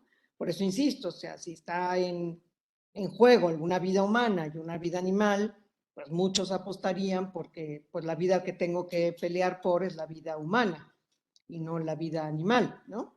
Esto lo vemos hasta en pensadores de la ética más encumbrados y defensores de los animales que, puestos a escoger, pues habría que escoger siempre la vida humana. Y bueno, creo que debería ser una discusión y no una afirmación o punto de partida, pues, pero en fin, lo que quiero decir es que creo que iba por ahí un poco la preocupación y pues sería bueno alguna vez poder decir que todas las causas tienen valor y sobre todo a las personas que pues le dicen a uno que por qué no se dedica a determinadas causas, pues uno preguntaría tú a cuál te dedicas, ¿verdad? Porque nada más le dicen a uno, pero yo no veo que se dediquen a ninguna, ¿no? Entonces, bueno, no sé que ustedes cómo les ha ido, porque yo sé que ustedes también han estado en esas batallas, ¿no? ¿Cómo les ha ido sobre ese tema cuando las han interpelado directamente sobre el punto? Es una Sí, pregunta personal, ¿cómo les ha ido? yo creo que hay una crítica porque hay un temor muy grande de parte de los que no pueden tener esta empatía, de los que estamos ya dando el paso o estamos un poco del otro lado y tenemos otra mirada. Y porque de hecho como que en las universidades y centros de educación superior hay esta consigna de esta educación mecanicista, de que como para ser un científico no debes sentir, ¿no? Entonces cualquier tipo de sentimiento es visto como un hándicap y se trata de anular. Entonces, por esto, cuando uno está mostrando estos sentimientos, te das un sospechosismo y los otros tratan como de apartarte del grupo o de decirte que no eres bueno para esto. O sea, como si fuera excluyente sentir y pensar. O sea, puedes sentir y pensar al mismo tiempo, como puedes estar en las causas de los niños sin hogar y de los animales maltratados. O sea, todo es cuestión de que cada quien tiene su trinchera y como bien dice Leti, ¿no? Pues cada quien escogimos desde qué trinchera luchar y no es excluyente que si yo me dedico a esto es que lo demás no es importante. Entonces, o sea, todo es importante, pero cada uno no puede abarcar todo y algunos nos decantamos por los animales no humanos. Gracias. Sí, y bueno, yo también a veces, y lo hemos platicado Betty y yo muchas veces, la confrontación y la crítica, incluso como en cosas tan privadas como qué come uno, ¿no? O qué no come uno, viene como de una especie, pues a veces incluso hasta como de, no sabemos, ¿no? Si es culpa o si es como, porque también hay como esta idea de que quien tiene ciertas actitudes se siente superior a los demás, ¿no? Y yo considero que ni es la actitud, por ejemplo, de mucha gente que es activista por los animales y que esté como teniendo la actitud de superioridad, hay quien sí la tiene, pero de repente te tratan como de pisarte, ¿no? O sea, como de hacerte sentir que tú eres el que está haciendo algo mal cuando estás defendiendo pues, ciertos principios y ciertas ideas sin causar daño, ¿no? O sea, para evitar el que se cause daño, en fin. Y eso nada más es como la experiencia personal, como tú decías, es como la parte de la experiencia personal. Muy bien. Ángeles, ¿le sigues? Sí, claro. Hay algunos participantes que ponen algunos links para abundar más en las preguntas que se están haciendo. También preguntan sobre las grabaciones en YouTube, Leti, Ya sobre les la de contesté que hoy la y la de próxima zoológica. semana esperamos subir todo el material. Perfectísimo. Porque está Algunas pesado y lo anécdotas. están trabajando. Ah, genial. Algunas anécdotas como la de Stephanie, cuando no cumplo con las expectativas de mi amigo canino, él rompe algún objeto de la casa. Gabriela dice, también quisiera, no, ella ya pasó, perdón, Jafet Quintero dice, ¿hasta qué punto estudiar dentro de un laboratorio los procesos y capacidades cognitivas de los otros animales implica un sesgo hacia el conocimiento? Otra anécdota de Luis, a una amiga su gato le llevó un tlacuache bebé, no sé cómo tomar esto. Y Stephanie dice, la capacidad de sintiencia es una capacidad necesaria para la consideración moral, y si es así, no sería una forma de especismo, ya que se estaría excluyendo a los animales que no cuenten con esta capacidad. Betty, Adri. ¿Puedo contestar la última? Sí, en la parte de mi ponencia hasta especifiqué ya no solo la sintiencia, que ya implica cognición y otras funciones cerebrales y memoria y afectos, tan solo placer y dolor, o sea, los filósofos, los científicos que trabajan esto no lo consideran condición necesaria, lo consideran condición suficiente. O sea, cualquier rasgo, no solo de cognición, de sensación, que es diferente de sintiencia, de sensibilidad, para experimentar dolor o sensaciones placenteras, es condición suficiente, no necesaria. Entonces, que eso nos quede muy claro. Adri hace más énfasis en estas otras capacidades, porque entonces, ¿cuál es la división? Para que a los humanos les otorguemos cierto estatus moral y jurídico y al resto de los animales los mantengamos en la ignorancia, ¿no? O sea, no los vemos, no les damos ni respeto por ninguna consideración, no los seguimos usando como si fueran objetos, a pesar de todas estas características. Sí, la otra cosa es que el término especismo se refiere a una discriminación por pertenencia a una especie, ¿no? Entonces, aquí digamos que justo es, la sintiencia da una gama muy amplia de capacidades y otra vez, como es en algún grado, como dice Betty, es condición suficiente. Pero sabemos de personas que se supone que están interesadas por los animales y que discriminan. Perros y gatos están protegidos, pero otras especies no, y igual no les interesa el bienestar de otras especies, ni la supervivencia, ni si sufren o no sufren, o no van a dejar de hacer actividades que afectan a otras especies, pues porque en la hora del conflicto de intereses, pues les importa más su interés secundario o lo que sea, ¿no? Pero es una discriminación por pertenencia a una especie y la vivimos como todos los días, ¿no? La legislación que tenemos es especista, se hace una discriminación por especie y por el tipo de relación que tenemos con los animales. Entonces, justamente la sintiencia trata de decir, a ver, toda la gama de individuos que tengan por lo menos capacidad de sentir dolor o evidencia que pueden sentir dolor, que sería como una de las más básicas, entonces podrían estar considerados moralmente y no está apelando a que pertenezcan o no a una especie en particular, ¿no? Lo del laboratorio, pues es como complicado, depende mucho del tipo de diseño experimental también, ¿no? Una de las críticas, no solo en conducta, sino a muchos de hacer investigación con animales de laboratorio, luego traspolarla o querer sacar conclusiones, es que en muchas ocasiones los animales de laboratorio viven en condiciones que les generan estrés, que son anormales y que la conclusión que estás sacando es sobre un individuo en esas condiciones.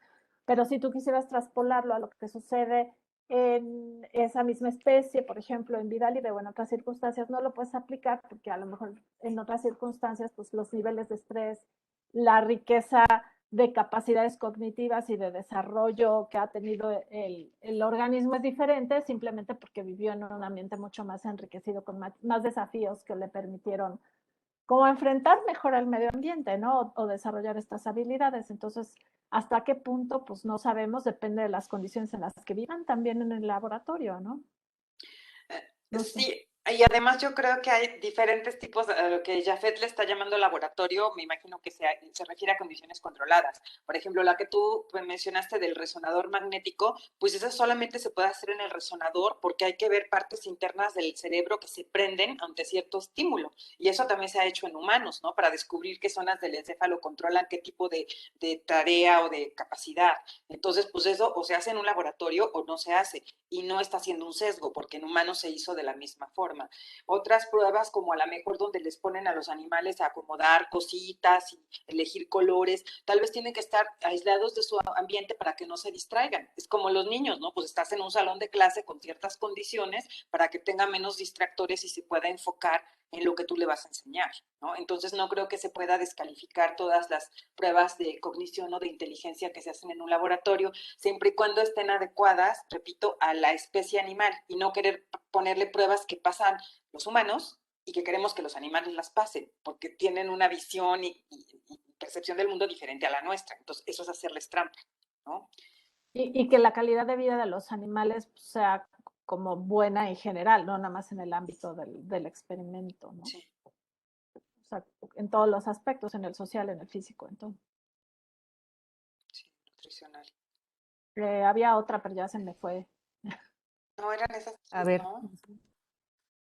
pues había algunos comentarios como una amiga llevó, sí, una amiga dijo que su gato le llevó un tlacuache bebé. Eso cuando estaban hablando de los premios o de las recompensas o de los regalos, ¿no? Sí, más que cómo interpretarlo, no dejen salir a sus gatos.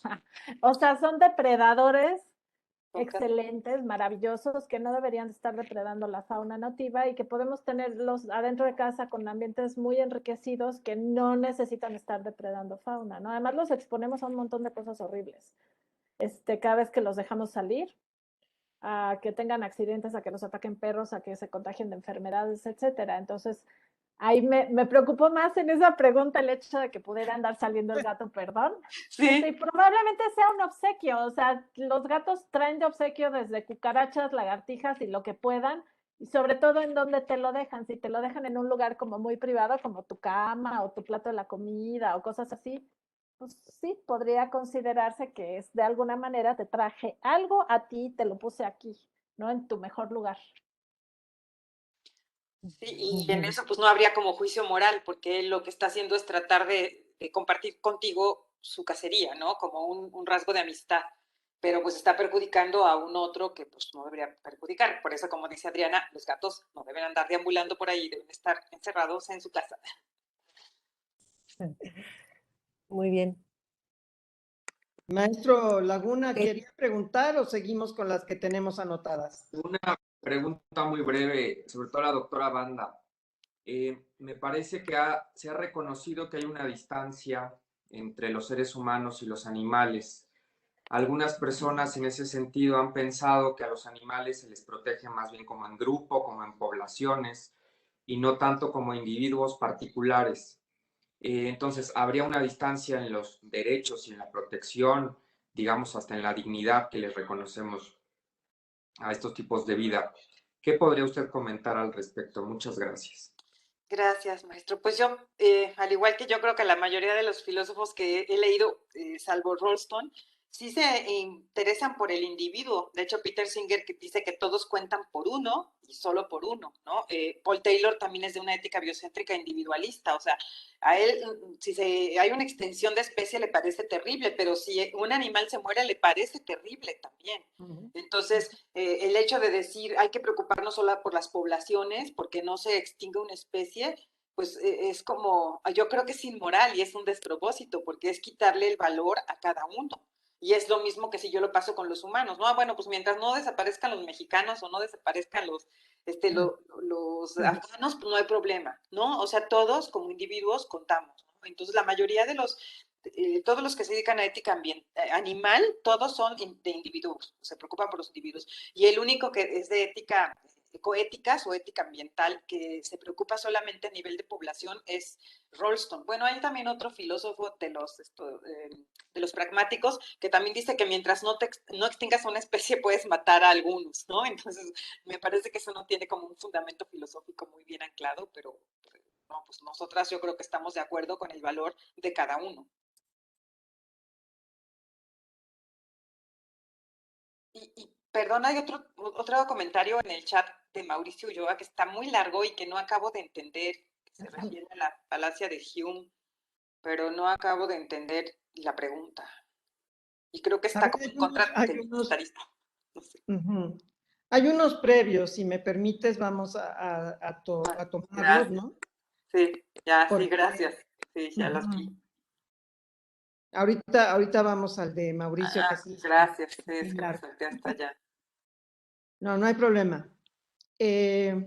¿Lo sigues, Sí, claro. Ángeles? Sí, claro. Un comentario de Jafet que dice fish objects of moral concern. ¿No sería mejor decir fish as subjects of moral concern? Después, Regina dice, un artículo menciona que en el caso de las abejas no es suficiente apelar a su importancia en la vida humana y funciones en el ecosistema para conservarlas y que deberíamos de integrarlas en nuestras consideraciones éticas.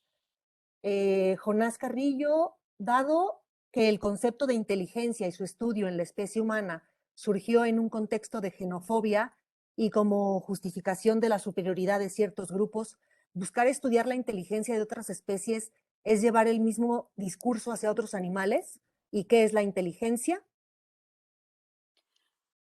Yo le contesto a Jafet rápido. Yo también Sí. estoy, no me gusta que les digan object, pero les dicen peor porque Paul Taylor en inglés, cuando habla de la valía inherente de los seres vivos, dice living things, no dice living beings. O sea, que yo diría que en inglés yo pondría seres vivientes, él, si lo traduces textual, diría cosas vivientes. Pero yo no sé si ya es cosa de la construcción en inglés, porque sí, también decirle living things, pues no me hace ruido. Y lo que decía Regina, pues tiene que ver con esta valía inherente y el valor instrumental, que muchos seguimos anclados o siguen anclados en que es que cuiden a las abejas para que no se extingan porque son polinizadoras. Ese es un valor instrumental. Ya no las estás viendo como valiosas en sí mismas. Nada más, lo demás, Adriana.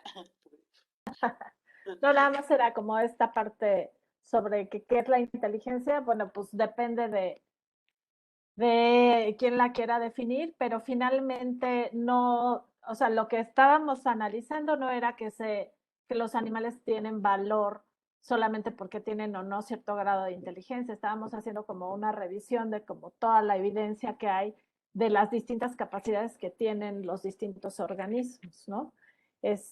Y no es que justamente no se trata de medir. Siempre en esta discusión hay quienes quieren poner al ser humano como la medida a tope, como el óptimo, como el estándar de oro de lo que debería de ser un organismo para ser considerado moralmente. Y justo, pues el ser humano no es el tope de nada ni la medida de nada en ese sentido, ¿no? O sea, así como nosotros tenemos ciertas capacidades más desarrolladas que otras especies tienen capacidades mucho más desarrolladas. Solo un ejemplo, en el caso de cetáceos, tienen unas estructuras, un grupo de células cerca de donde están las neuronas espejo en el cerebro, que se cree que tienen una función asociada a la empatía, y se cree que probablemente esos cetáceos tengan una capacidad de empatía mayor a la de nuestra especie, ¿no? Entonces, el problema justo es tratar de apelar a la inteligencia como un grado máximo de medida, ¿no? No sé si eso era lo que querían preguntar. La inteligencia pues depende de desde dónde la definen. Hay gente o hay autores que dicen que, bueno, que está asociada a la racionalidad. Hay quien la asocia con que tengan la capacidad de solucionar problemas, ¿no? Y entonces vemos que muchos organismos pueden solucionar problemas y no necesariamente tienen que ser vertebrados ni tener un sistema nervioso central. Sí, Entonces en esa definición de inteligencia quedarían muchos, ¿no? sí, de hecho, desde la biología, inteligencia es la capacidad, como dice Adriana, de solucionar problemas, y la capacidad de sobrevivir resolviendo problemas y adaptándote al entorno, o sea, haciendo cosas para adaptarte al entorno. Y eso es lo que te ayuda a tener una habilidad inclusiva y que permanezcas tú y tu descendencia, lo que en biología se llama inclusive fitness. Entonces no significa un IQ solamente hecho para humanos, ni la capacidad de jugar ajedrez o resolver ecuaciones simultáneas de tercer grado. O sea, hay muchos tipos de inteligencias y es esta capacidad de resolver problemas y adaptarte al entorno.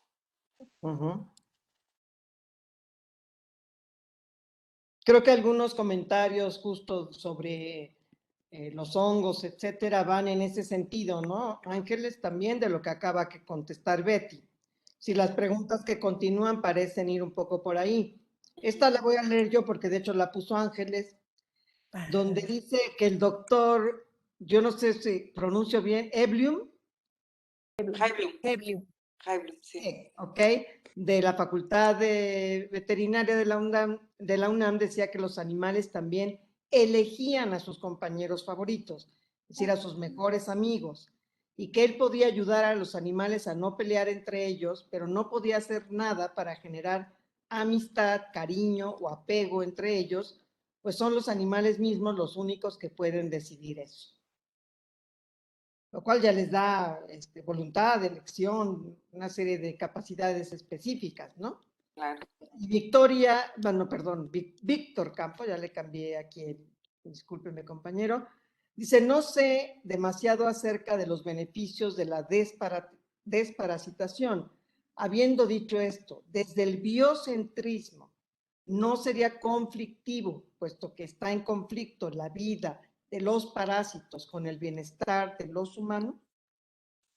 Pero creo que le contestó, ¿a quién fue? Alguien le contestó ya porque le dijo que Paul Taylor dice que puedes matar en defensa propia. O sea, si la vida de alguien o el bienestar está comprometido seriamente, tú puedes suprimir a ese individuo. Sí, solo que es importante que lo digamos así porque Sí, queda grabado y lo oye claro, más gente. claro que sí. Ajá, son a veces se llama autopreservación, a veces se llama defensa propia, pero sí permite quitar la vida a otro para mantener la tuya o la de otro más.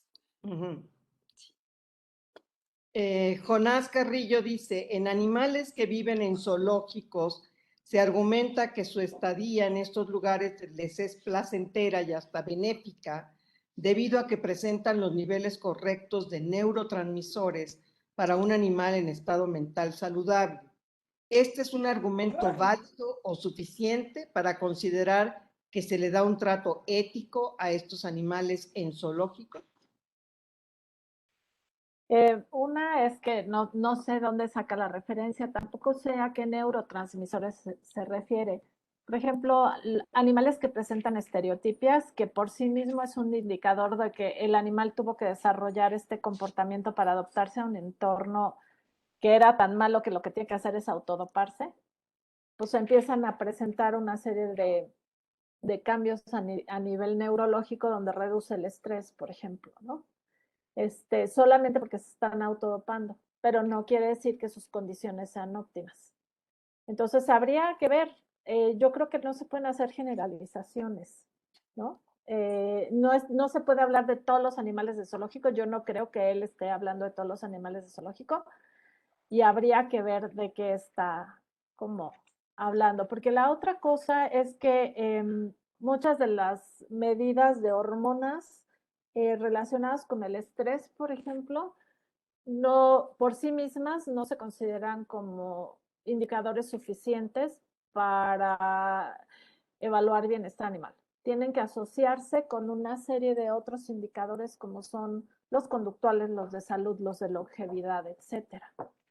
Entonces habría que ver cómo están medidos.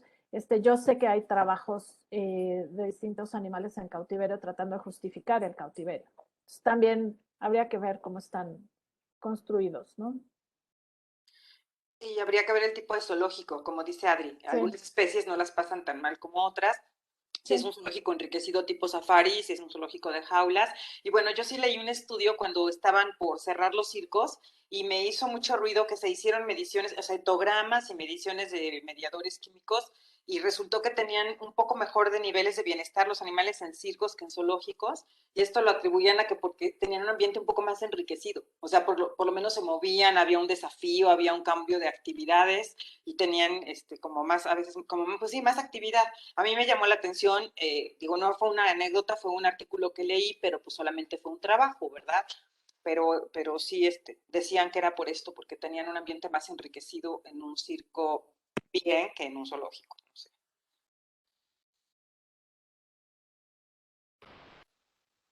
No te oímos, Leti. Doctora Leti, tiene su micrófono apagado. No lo tengo prendido. Perdón. Yo, Pero ¿sí me oyeron? no, Sí. No se escucha, doctora. Perdón, les decía que ya llegamos a las 8 de la noche y hay que cerrar la sesión. Nos quedan muchas preguntas en el tintero, pero creo que la de Mauricio, que era la que te estaba preocupando, Betty, si estoy entendiendo bien la preocupación de Mauricio, es tratar de ver si este tipo de análisis no están fundamentando o justificando el bienestarismo en contra de una posición que estoy entendiendo por él que apostaría por el abolicionismo. O sea, que nos dejaría estancados en el bienestarismo, en el mejorar el trato a los animales, pero no en lo que otra persona comentaba aquí de Francioni, en abolir cualquier uso y explotación de los animales. No sé qué opinen al respecto y con esto cerramos. No sé, Betty, si tú quieres contestar o... Ok, primero creo que no hablamos concretamente de bienestar, solo estábamos como viéndolo la justificación moral hacia muchos animales y no nos metimos realmente a justificar como qué tipo de usos, aunque Betty sí habló que había que mejorar, ¿no? Algunos de los usos. Y entonces ahí viene como esta idea, esto del bienestarismo y el abolicionismo. Y no necesariamente el hecho de que los animales estén viviendo en libertad y no estén en cautiverio, por ejemplo, depende del cautiverio y depende del tipo de libertad, va a implicar que van a estar en mejores condiciones. Esa es una. Ni que el trato va a ser mejor del humano hacia ellos. O sea, yo creo que mucha de este concepto de bienestarismo y de cómo se maneja tiene que ver con esta idea de que el humano se hace responsable solo de los animales en cautiverio, ¿no? Y en realidad nuestra responsabilidad se debería de extender hacia los animales que están también en libertad, aunque sea de manera indirecta, ¿no? Que sería conservando el hábitat y no interviniendo con ellos de otras formas. Entonces, habría que analizar, pero yo creo que ese es tema como prácticamente de otro ejercicio, ¿no? Esta discusión entre bienestarismo y entre abolicionismo, porque no, creo que no estamos justificando en la plática que se usen o que nos apropiemos de ellos, sino más bien justamente desde dónde se parte la idea de que deberían de ser considerados moralmente. Y ya hacia dónde va esa idea, pues tiene que ver con estas posturas, ¿no? No sé si más o menos va por ahí. Sí, bueno, yo creo que porque también hay preocupaciones sobre, con base en esta idea, pues sobre políticas públicas, sobre cómo se debería garantizar un trato más digno, que seguiríamos instalados en una concepción bienestarista, o establecer, pues, definitivamente la abolición por completo.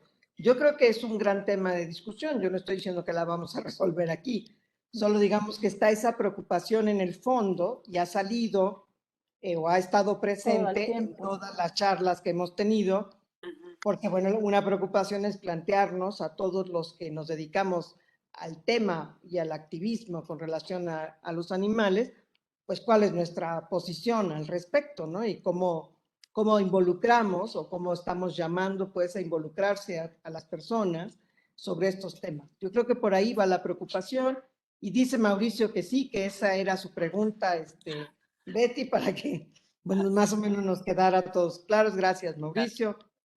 Pues miren, muchas gracias a todos. Ha sido una excelente charla, yo creo que muy ilustrativa, muy clara. Vamos a tratar de hacerles llegar pues los comentarios que se nos quedaron en el tintero, pero les agradezco muchísimo a Adriana, Betty, a Ángeles y a Rogelio ayudarme a la conducción de la reunión. Y bueno, mañana tenemos otro gran tema que es el de antropocentrismo y pues creo que son temas que hay que tener en el centro de la discusión. A todos ustedes, muchísimas gracias por su presencia. Nuevamente, Betty y Adriana, mil gracias por la charla impartida. Muchas gracias por la invitación al seminario y a la Facultad de Filosofía y Letras. Gracias a todos. Ahí vamos. Sí, gracias a los organizadores y al público. Muchas gracias por participar tanto. Gracias. Sí. Buenas noches. Gracias. Buenas noches, gracias. Ángeles, mil gracias. Gracias. Mañana nos vemos. A ustedes, gracias. Bye. Dulce, ingeniero Darío, muchísimas gracias, ¿eh?